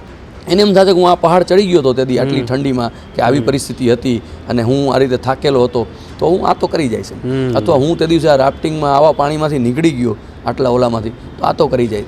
તો એવા ઘણા બધા લાઈફ લેસન્સ અહીંયા અમે બાળકોને શીખવીએ છીએ કે જેથી કરીને બાળકની લાઈફમાં ક્યારે પણ કાંઈ પણ પ્રોબ્લેમ આવે તો હી ઓર શી કેન હેન્ડલ સરસ રીતે. એટલે આ છે. બાકી તો UMIને ધીરે ધીરે આગળ લઈ જાય છીએ બસ. અને ઘણા બધા સપનાઓ છે, ખાલી રાજકોટના જ બાળકો નહીં, સૌરાષ્ટ્રના જ બાળકો નહીં, આખા ઇન્ડિયાના જે બાળકો છે એના માટે એક જેને કહેવાય ને કે દીવાદાંડી બનવાની વાત છે. એટલે ઘણું બધું આગળ કરવું છે. ઓલું છે ને એક સરસ મજાની કે ભાઈ અગર દેખના હે મેરે ઉડને કા અંદાજ તો આસમાન કો કહે દો થોડા ઓર ઊંચા હો જાય. બસ આ ફિલોસોફી આગળ કરે જાય છે અને જીવનમાં ક્યારેય રિટાયર થવું નથી. વાહ. ટૂંકમાં એવી ઈચ્છા છે કે રામનાથપરાય આપણે ચાલીને જવું, 4 જણા લઈ ન જવા જોઈએ આપણને. વાહ, ક્યા બાત. બસ ત્યાં સુધી કામ કરવું છે. અદ્ભુત, મજા આવી વિજયભાઈ વાત કરીને. સમયની લિમિટેશન છે પણ ફરી પાછા ક્યારેક મળશું અને પાછી વાતો કરશું. વાલીઓ માટેની, બિઝનેસમેન માટેની આવી વાતો કરતા રહીશું ને અત્યારે આને વિરામ આપીએ. Thank you Jayraj. ચાલો મળીએ. Thank you. વિજયભાઈ સાથે વાત કરી મિત્રો, બહુ મજા આવી. પ્રશાંતભાઈ સાથે વાત કરી, ઘણું જાણવા મળ્યું, ઘણું સમજવા મળ્યું. વાલીઓને કેટલાને સમજવા મળ્યું છે. વિજયભાઈ અને પ્રશાંતભાઈ વાત કરી એમ કે બાળકોને, નાના બાળકોને ટ્રેક ઉપર લઈ જાય છે, પહાડો ઉપર લઈ જાય છે, એ ટ્રેકિંગ કરવા માટે લઈ જાય છે, એમની પ્રી સ્કૂલ છે. તો એ બધું જે મેનેજમેન્ટ કરે છે એ છે રિંકલબેન. બેન, તમને એ પૂછીશ કે એવું નાનું બાળક એને ટ્રેક ઉપર લઈ જવાનું, અને તમે પોતે પણ ફિટનેસ ને યોગા અને ટ્રેકિંગ માટે એટલા એન્થુઝિયાસ્ટ હોવ છો, તો કેટલું જરૂરી છે અને કઈ રીતે UMIમાં તમારી સાથે બાળક આવે તો એ કઈ રીતે જોડાય છે અને એની આખી પ્રોસેસ ને જર્ની કેવી હોય છે, શું કામ જરૂરી હોય છે, આ બધું સમજવું છે. ઓકે, સૌથી પહેલાં વાત કરું તો ટ્રેકિંગ જ્યારે અમે લોકોએ સ્ટાર્ટ કર્યું એ પહેલાં મને પોતાને એક એડવેન્ચર લવર છું, સ્પોર્ટ્સ લવર છું, એટલે બહુ બધી એક્ટિવિટીઝ હું પહેલેથી કરતી રહેતી હતી. અને મીનવાઇલ જ્યારે મારા હસબન્ડ એટલે કે પ્રશાંતે આ ટ્રેકિંગમાં જમ્પ લાવ્યું ત્યારે હું તો જોડાઈ જ જાઉં બાય ડિફોલ્ટ, કારણ કે મારી તો આ હોબી જ હતી. એટલે એ રીતના હું આમાં જોડાઈ ગઈ. બીજી વસ્તુ આવે કે ફિટનેસ. હા, તમે જ્યારે ટ્રેકમાં જાઓ છો ત્યારે 100% પહેલું કામ તમારે એ જ કરવું પડે કે તમારી ફિટનેસ જોઈએ જ. તો હું જેમ કીધું એમ મારું હોબી જ છે. મને પહેલેથી જ ગ્રોસ મોટર એટલે કે લેગ મૂવમેન્ટવાળી બધી જ એક્ટિવિટી ગમતી. સ્પોર્ટ્સમાં તમે કહો, મને બેડમિન્ટન નહીં ગમતું, ઇવન મેં સ્વિમિંગ કરેલું છે. હું સાયકલિંગ મંથલી 2 times જાઉં છું. અરાઉન્ડ 40 કિલોમીટર્સ હું સાયકલિંગ કરું છું, વોક કરું છું, પ્લસ ગરબા ટાઈમે ગરબા કરી લઉં છું. અને યોગામાં હું સર્ટિફાઈડ છું. મેં ડિપ્લોમા સુધી કરી લીધું છે અને ડેઈલી હું પ્રેક્ટિસ કરું છું યોગાની પણ. તો આટલું મારું ફિટનેસનું વર્કઆઉટ છે જ. અને મીનવાઇલ મેં પોતે ખૂબ બધા ટ્રેક્સ કરેલા છે સોલોમાં. એવરેસ્ટ બેઝ કેમ્પ સુધી હું જઈ આવી છું, દ્યારા બુગ્યાલ કર્યો છે, લેહ લડાખ જઈ આવી છું, પાતાલસુ કર્યો છે, KGL એટલે કે ગ્રેટ લેક્સ ઓફ કાશ્મીર કરી લીધું છે મેં. એટલે આ ટ્રેક એ મારી ખુદની પોતાની એક હોબી થઈ ગઈ છે, એડિક્શન થઈ ગયું છે આમ કહું તો, કે જે મને વરસમાં એકવાર તો જવું જ પડે ત્યાં પહાડોમાં. તો આ રીતના હું ફિટનેસ અને ટ્રેક લવર થઈ ગઈ છું. એડવેન્ચર એક્ટિવિટીઝ મને બધી જ ગમે છે. મને પેરાસેલિંગમાં કયો, પેરાગ્લાઇડિંગમાં કયો, બંજી જમ્પિંગમાં કયો, સૌથી પહેલી ઘા કરી દે. શું વાત છે? હા, કારણ કે એ લોકો જે સર્ટિફાઈડ ટ્રેનર હોય ત્યાં જે એક્ટિવિટીઝ કરાવતા હોય આવી એ બધી જ વસ્તુઓમાં એમને ખબર નહીં, મને જોઈને ગટ ફિલિંગ આવી જતી હશે કે શું મેડમ તમને ઉપર સુધી લઈ જાય, મેડમ તમને આમ કરાવી, નવી ટ્રાય કરાવી, ઊંધું કરાવીએ, રિવર ક્રોસિંગ કરાવો. મને ડર નહીં લાગે. તો મને એ લોકોએ આવી રીતના એક્સપેરિમેન્ટ નવા કરાવતા રહે અને આ રીતના મને એક્સપોઝર મળતું રહે છે. ફાઇન. અને આ જ વસ્તુ મને એમ થાય કે બાળકો કરે, અમારી સાથે જ્યારે એ લોકો આવે છે તો અમારાથી ઇન્સ્પાયર થઈ અને આ બધી વસ્તુઓ એ લોકો કરે, જેથી એના ફિયર, ફોબિયા, આ બધી વસ્તુઓમાં એ વર્કઆઉટ કરી શકે, ક્યાંક એનું ઇમ્પ્રુવમેન્ટ આવે આવા એરિયામાં. અને આનાથી જ ક્યાંક ને ક્યાંક અંદર માઇક્રો લેવલે એ લોકોમાં ચેન્જીસ થવા માંડે છે અને પોતાના જે રિયલ લાઈફ સાથેના જે પ્રોબ્લેમ આવે એના સોલ્યુશન્સ ક્યાંક એની અંદરથી એને મળવા માંડે અને એ ફાઇટ કરી શકે. એટલે એના માટે હર્ડલ ન બને કોઈ વસ્તુ આ રીતના.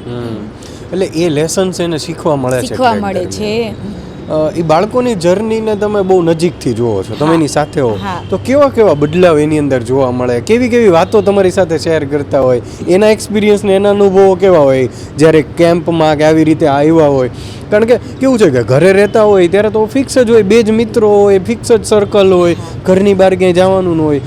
અચાનક આવી રીતે આવી જગ્યાએ આવે તો એનામાં કેવું એનું બિહેવિયર હોય? એ વાત કરીશ, જ્યારે બાળકો એનરોલ થયા હોય અમારી પાસે ત્યારે કોઈ સિંગલ આવે છે, કોઈ 2 જણા કંપની લઈને આવે છે, કોઈ 3-4નું ગ્રુપ આવે છે. તો બધાય ક્યાંક ને ક્યાંક એકબીજાથી અનનોન છે ફેસીસ. બસમાં બેસે અહીંથી અમારી સાથે ત્યારે બધાય સીટ ઉપર સાયલેન્સ. ધીમે અમે એ લોકોને ટ્રાય કરીએ, પહેલાં સોંગ્સ વગાડીએ એટલે ડાન્સ માટે થોડુંક એ લોકોને પુશ કરીએ કે આવે વચ્ચે અને મિંગલ થાય બધા સાથે. પછી 1-2 કલાક જાય પછી ધીમે એકબીજાના ફેસીસથી નોન થવા માંડે. પછી એ લોકો શું કહેવાય કે આમ એકબીજાના નામ પૂછે ને ફ્રેન્ડશિપ કરવાની ટ્રાય કરે. અને પછી જ્યારે એ લોકો એક દિવસ થઈ જાય પછી એ લોકો બધા એક જ જગ્યાએ મળે, તમને એક જ રૂમમાં મળે આખું ગ્રુપ. એટલે આટલું એ લોકો એકબીજા સાથે કોમ્યુનિકેટ કરતા એકબીજા સારા ફ્રેન્ડ્સ બનવા માંડે છે. એટલે એ લોકો ઇનિશિયેટિવ લે, અમુક લોકો અમુકને અમે કરાવડાવીએ, ફ્રેન્ડ્સ બનાવડાવીએ અને પછી લાઈફ લોંગ ફ્રેન્ડ્સ બની જાય છે. અમુક તો એવા છે અત્યારના કે ટીલ ટુડે એ લોકો ડેટ નક્કી કરે, ટાઈમ નક્કી કરે, પ્લેસ નક્કી કરે અને એકબીજા મળતા રહીએ છે. હજી એવા ગ્રુપ બની ગયા છે એ લોકોના. ચેન્જીસની વાત કરું તો ઘણા બાળકો આમ કહેવાય ને કે સહાય હોય, આમ એવા ઇન્ટ્રોવર્ટ હોય કે બોલે નહીં, કેમેરા કોન્શિયસ હોય, ત્યાં અમારી સાથે બોલતા આમ અચકાય, હેઝિટેટ થાય, કંઈક કેવું છે, કંઈક નથી મજા આવતી, નથી ગમતું, અથવા તો આ વસ્તુ કરવી છે તોય નથી કહી શકતા. તો એવા બાળકોને અમે ધીમે ઓબ્ઝર્વ કરીએ અને એનો નેચર આઈડેન્ટિફાઈ કરીએ અને એમને મોટિવેટ કરીએ. એમને કેર જોઈએ, મધરલી કેર જોઈએ, પર્ટિક્યુલરલી બહુ નાના કિડ્સ હોય ને તો. અને બીજું એમને એની સાથે તમે ફ્રેન્ડલી બિહેવ કરો ને એટલે એ નોર્મલ થઈ જાય, પછી ઈ તમને જે કહેશો ને એ કરશે. અને ધીમે ધીમે એ પોતાનું પરફોર્મન્સ દેખાડે જ છે. ઘણી વખત અમારી નાઇટ હોય, ટેલેન્ટ નાઇટ, તો એમાં એ લોકો પોતે પરફોર્મ કરે, કંઈક પ્રિપેર કરે, એવો અમે ટાઈમ આપતા હોય એ લોકોને. તો એ પરફોર્મ કરે ત્યારે અમને પોતાને ફીલ આવે કે વાહ, આ બાળક રિસાઇટ બહુ સરસ કરે છે, આ બાળક સ્ટોરી ટેલિંગ બહુ સરસ કરે છે, આ બાળક તો ડાયરી રાઇટિંગ કરે છે, રોજ એના રૂમમાં જઈને ડાયરીમાં લખે છે અને અમને ખબર નહોતી. અહીંયા આવ્યું ટેલેન્ટ નાઇટમાં અને અમને બતાવી કે મેં આ લખ્યું છે, પોએમ લખી હોય, કોઈ સરસ ડ્રોઈંગ કરતું હોય, બેઠા બેઠા ફ્રી ટાઈમ આપ્યો હોય ત્યારે. તો કોઈ બાળકો છે એ પોતાની દુનિયામાં ઓબ્ઝર્વ કરતું હોય, એકલું બેસીને સરાઉન્ડિંગ નેચરને, માઉન્ટેન્સ જોશે, રિવર જોશે, ત્યાં જઈને પોતાની પીસને એન્જોય કરશે. તો આવી બધી જ વસ્તુઓ એ ત્યાં એન્જોય કરે છે, અમે એ ફીલ કરીએ છીએ. અને આવી રીતના એનામાં ધીમે ધીમે બિલ્ડઅપ થાય છે નાના નાના એરિયા ઉપર ક્યાંક ને કંઈક. અને એક કેમ્પ કે ટ્રેક કે એ મેમોરીઝ લઈને જ્યારે પાછું આવે બાળક, ત્યારે એમાં કેવડું ટ્રાન્સફોર્મેશન જોવા મળતું હોય છે? જ્યારે એ લોકો એન્ડ ટાઈમ હોય, અમારો લાસ્ટ ડે હોય, ત્યારે અમારું એક ફીડબેક સેશન હોય કે તમે આખી જર્નીમાં શું ફીલ કર્યું, રાઈટ, એ તમારે શેર કરવાનું છે. ત્યારે એ લોકો એમ કહે છે કે અમને ફૂડમાં બહુ મજા આવી હતી, અમને આ પ્લેસ બહુ મજા આવી હતી, અમને સનરાઈઝ જોવાની મજા આવી, અમને આ જગ્યાએ ક્લાઇમ્બ કરીને સનસેટ જોવાની મજા આવી, અથવા તો મને આ ફ્રેન્ડ સાથે બહુ મજા આવી અહીંયા. પ્લસ ઘણી વખત એવું થાય કે મમ્મી પપ્પા સાથે કિડ્સ ગયા હોય તો અમુક એક્ટિવિટી ન કરવા દીધી હોય, મમ્મી જનરલી ના જ પાડે, ના બેટા, કારણ કે એ રિસ્કી લાગતી હોય એમના એંગલથી, એમની નજરેથી. તો એમને અહીંયા જ ચાન્સ મળ્યો હોય કરવાનો, તો એને એ ફીલ થયું હોય કે ના આ તો કરાય, આમાં તો વાંધો નથી, આમાં તો બહુ મજા આવી. થ્રીલ જે ફીલ કરી હોય ને અહીંયા કરી હોય અમારી સાથે. પ્લસ અમારા ગાઈડ એવા હોય, એમની સાથે એ લોકો વાતો કરતા હોય તો એને કંઈક લોકલ જાણવા મળ્યું હોય. કોઈ વાર અમે ટ્રેકમાં લઈ ગયા હોય ત્યારે લોકલ લોકો હોય એની સાથે વાતો કરતા કરતા આવતા હોય, તો એ બધી વસ્તુઓની કેવું અહીંનું ફૂડ હોય છે, લોકલ કલ્ચરલ, એ બધી ખબર પડે અને આઈડિયા આવે. તો આ બધી જ વસ્તુઓ એ લોકો ક્યાંક ને ક્યાંક એની મેમરીઝમાં લઈને આવતા હોય છે. ઘરે આવે પછી 5 દિવસ સુધી ચાલુ હોય એમની વાતો. એના મમ્મી પપ્પા થાકી જાય કે બસ રોજ સવારથી સાંજમાં કંઈક ઇન્સિડન્સ યાદ આવે અને એ લોકો કહેતા જ રહે, સ્ટોરી એની ચાલુ જ હોય. તો આવું છે બધું. એ પેરેન્ટ્સની સાથે તમે જ્યારે વાત કરો તો એ પેરેન્ટ્સના શું રિસ્પોન્સ હોય, એ લોકોનું શું કહેવાનું થતું હોય? અને એ લોકો, કારણ કે આટલી મેમોરીઝ બની હોય બાળક સાથે ને તમારી સાથે સતત કોમ્યુનિકેશનમાં હોય, પછી એની સાથે તમારું બોન્ડિંગ થઈ જતું હશે. હા, પેરેન્ટ ટીલ ટુડે કહું તો એ લોકો એટલા હેપી હોય છે કે ભાઈ અમે મોકલા હતા જ્યારે તમારી સાથે અમારા કિડ્સને, ત્યારે એ કંઈક જુદા હતા અને અહીંયા તમારી પાસે જ્યારે આવે છે ને ત્યારે આખું એમનું બિહેવિયર અને નેચર અમને અલગ જ જોવા મળે છે. કે અને ઘરે આવીને જ્યારે અમને સ્ટોરી કહે છે, અમુક એના બિહેવિયરમાં અમને ચેન્જીસ દેખાય છે, લાઈક બી અ કોન્ફિડન્ટ, નેગોસિએશન્સ, કોઈ પણ જગ્યાએ એકલા માર્કેટમાં જવું, એકલા ક્યાંય જવું, તો દે હેવ ઇનફ સ્ટ્રેન્થ કે એ પોતે મેનેજ કરી લેશે, they are able to do. તો આ એનામાં ક્યાંક ને ક્યાંક કોર એના સ્કિલ્સમાં ઇમ્પ્રુવમેન્ટ આવતું હોય છે. અને બીજું રેડી ટુ કમ, એ લોકોને એમ જ હોય કે નેક્સ્ટ ટ્રીપ અમારે એમાં જ જવું છે, હવે તમારી સાથે નથી આવવું. તો આ બધી વસ્તુઓ પેરેન્ટ્સ અમારી સાથે શેર કરતા હોય છે. ઇવન ઘણી લોકોની તો કહીશ કે ફૂડ હેબિટ ચેન્જ થઈ ગઈ હોય છે. અચ્છા. હા, ત્યાં જે આવ્યા હોય અને ચૂઝી હોય કોઈ બાળકો, ભાઈ આ ભાવે છે, આ નથી ભાવતું, આ નથી ખાવું, ઘરે નખરા કરતા ક્યાંક ને ક્યાંક અમે એનામાં બદલાવ લાવવામાં હેલ્પફુલ થયા હોય છે કે એને અમુક વસ્તુઓ ભાવવા માંડે છે. એના લાઇક્સ અને ડિસલાઇક્સ છે એ અમે ચેન્જ કરતા હોય છે. એ ઇનડાયરેક્ટ થઈ જાય છે, એ માહોલમાં થાય છે, એ ગ્રુપમાં થાય છે, અમારી સાથે થાય છે. અને ખાસ કરી નાની દીકરીઓ આવતી હોય, એમની સેફટી પ્લસ એમની સાથે તમે એક મધરની જેમ જ એની સાથે રહ્યો છો, તો એ કેવો અનુભવ હોય છે? નાની દીકરીઓ તો હોય જ છે, નાના નાના દીકરા હોય ઇવન, એ પણ જ્યારે ફર્સ્ટ ટાઈમ આવતા હોય ને ત્યારે એટલા એમને અમારે કહેવાય ને કે કાઇન્ડ ઓફ પેમ્પર જ કહીશ, એમને હાથમાં પાણીનો ગ્લાસ આપો, દૂધ આપો હાથમાં, તો એ પીવે, કારણ કે ઘરે એ હેબિટ હોય, મમ્મા આપતી હોય હાથમાં, એટલા માટે. તો એ બધી વસ્તુઓ અમને જેમ જેમ સમજાવવા માંડે એમ 1-2 વખત અમે એ લોકોને આપીએ, પછી એમની સાથે જાય, ઊભા રહીએ ત્યાં કે ચાલ તું લઈ લે, તું બનાવ જાતે, તને કેવું બોર્નવિટાવાળું ભાવે છે, કોફી પીવી છે, શું કરવું એને છે, તૈયાર કરવાનું. એમ ધીમે ધીમે એને એ બાજુ અમે વાળીએ કે ભાઈ એ રેડી થાય ટુ બીકમ એન ઇન્ડિપેન્ડન્ટ. અને પછી એ જ્યારે આપણો આ ટ્રેક પૂરો થાય ત્યાં સુધીમાં એની મેનેજ કરતા આવડી ગયો હોય બધી જ વસ્તુઓ. ઇવન એની બેગ અરેન્જ કરવાની, એના રૂમમાં બધી જ વસ્તુઓ એને મેનેજ કરવાની છે, સવારના ગોતવાની છે, કયા ક્લોથ પહેરવાથી લઈને બધું. તો એ પહેલે દિવસે અમે કરાવડાવીએ. ઇવન રાત્રે જ્યારે બાળકો ડરે, રાત પડે ને એમ થાકી જાય ને મમ્મા બહુ યાદ આવે એ લોકો નાના બચ્ચાઓને, તો એ બધાને કીધું હોય કે મારા રૂમમાં આવી જાજો, તમારે એક્સ્ટ્રા બેડ બધાને નખાવી દેશું, બધા સૂઈ જાજો. તો એવી રીતના એ લોકોને અમારી સાથે રાખી અને તૈયાર કરીએ, એટલે સેફટીની સેફટી અને ધીમે ધીમે એ લોકો ઇન્ડિપેન્ડન્ટ બનતા જાય. વાહ, બહુ મસ્ત વાત કીધી તમે. અંતે જે પેરેન્ટ્સ જોઈ રહ્યા છે આપણને, જે બાળકો પણ જોઈ રહ્યા છે, તો આ લોકોને તમે શું મેસેજ આપશો? કિડ્સને કહીશ કે તમે બહાર નીકળો. સ્કૂલિંગ સિવાયની એક દુનિયા છે જે તમને નેચરમાં જ તમને મળશે, કે જ્યાં તમે ઇન્ડિપેન્ડન્ટ બની શકશો, તમારું કોમ્યુનિકેશન્સ ઓપન અપ થશે, કોન્ફિડન્સ તમારો બિલ્ડઅપ થશે, અને જેટલી એડવેન્ચર એક્ટિવિટીઝનો એક્સપિરિયન્સ લેશો એટલી થ્રિલ તો મળશે, પણ ક્યાંક ને ક્યાંક તમને લાઈફમાં સસ્ટેઇન કરવા માટે, જીવવા માટે એક તાકાત મળશે, બળ મળશે. હુએમાઈની જે પ્રી સ્કૂલ છે એના વિશે થોડું જણાવો કે કઈ રીતે બાળકો ઉપર ફોકસ છે અને કઈ રીતે એ વર્ક કરે છે. ઓકે, પ્રી સ્કૂલ એટલે એટલા નાના બાળકો કે જેમણે હજી કોઈ વાર બહારની દુનિયા જોઈ જ નથી, એના માટે આખું એક નવું વર્લ્ડ છે. સ્કૂલિંગ શું, ટીચર શું, એમને કાંઈ જ આઈડિયા નથી.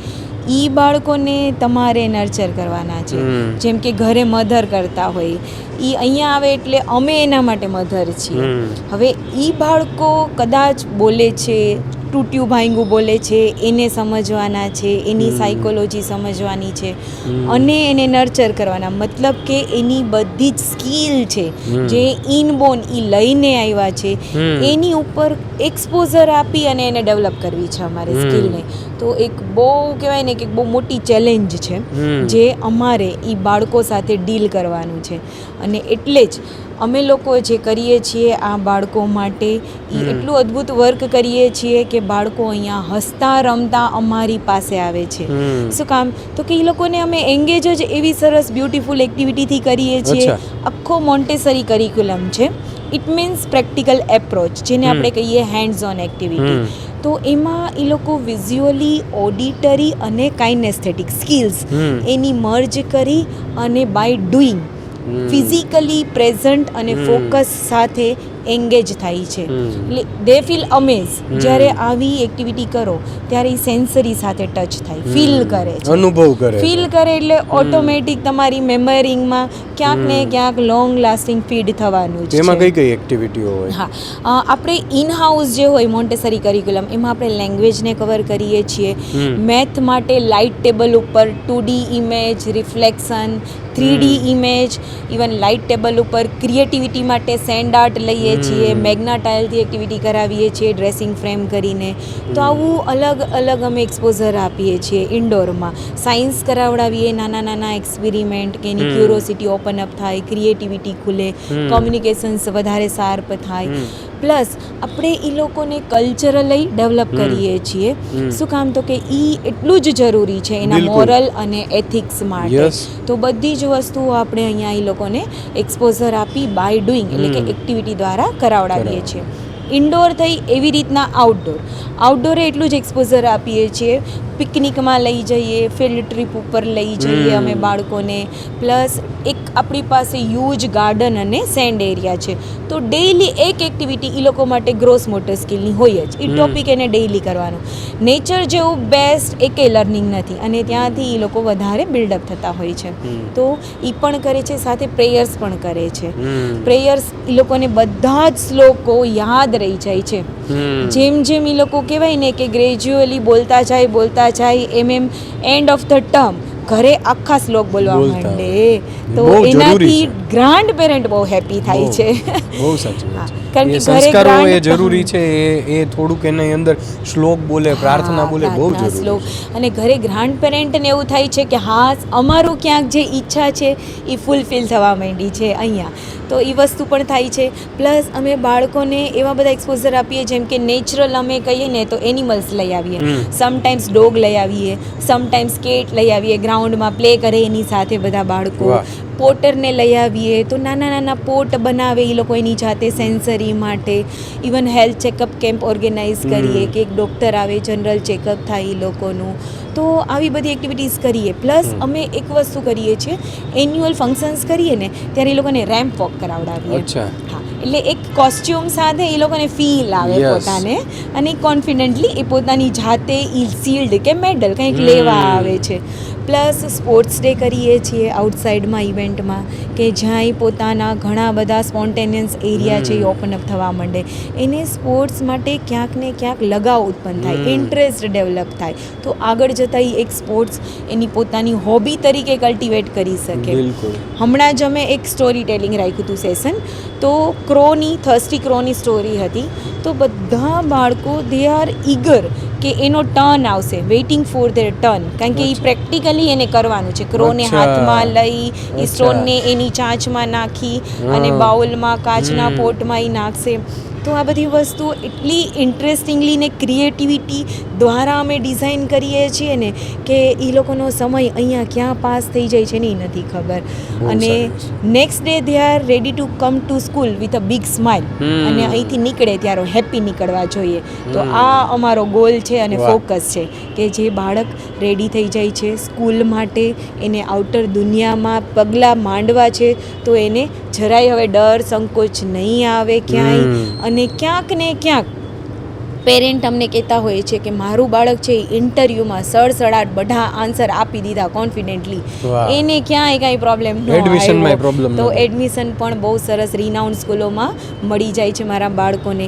ઘણી વખત તો સ્કૂલોમાંથી પ્રિન્સિપાલ ઇન્ટરવ્યૂ પૂરો થાય એટલે ઊભા થઈને આવે છે કે આ બાળક ક્યાંથી આવ્યું છે, આ બાળકને કયો કરિક્યુલમ કરાવ્યો છે. તો આટલું સરસ બાળકો પરફોર્મ કરે છે મારા. તો મિત્રો, તમારે પણ WooMIનો કોન્ટેક્ટ કરવો છે તો સ્ક્રીન ઉપર નંબર આવી રહ્યો હશે, ડિસ્ક્રિપ્શનમાં એમની ડિટેલ વેબસાઇટને બધું મળી જશે, તો તમે કોન્ટેક્ટ કરી શકો છો. કાંઈ કાઉન્સેલિંગની જરૂર છે, વાલીઓને મૂંઝવતા કોઈ પ્રશ્નોની તમારા સોલ્યુશન જોઈએ છે, તો તમે WooMIનો કોન્ટેક્ટ કરી શકો છો. અને એની બધી ડિટેલ તમને સ્ક્રીન ઉપર નંબર અને ડિસ્ક્રિપ્શનમાં બાકીની એની વેબસાઇટથી લઈને બધી વિગતો છે, એમના ટ્રેકની ડિટેલ તમને કોલ કરશો તમને બધું સમજાવી દેશે.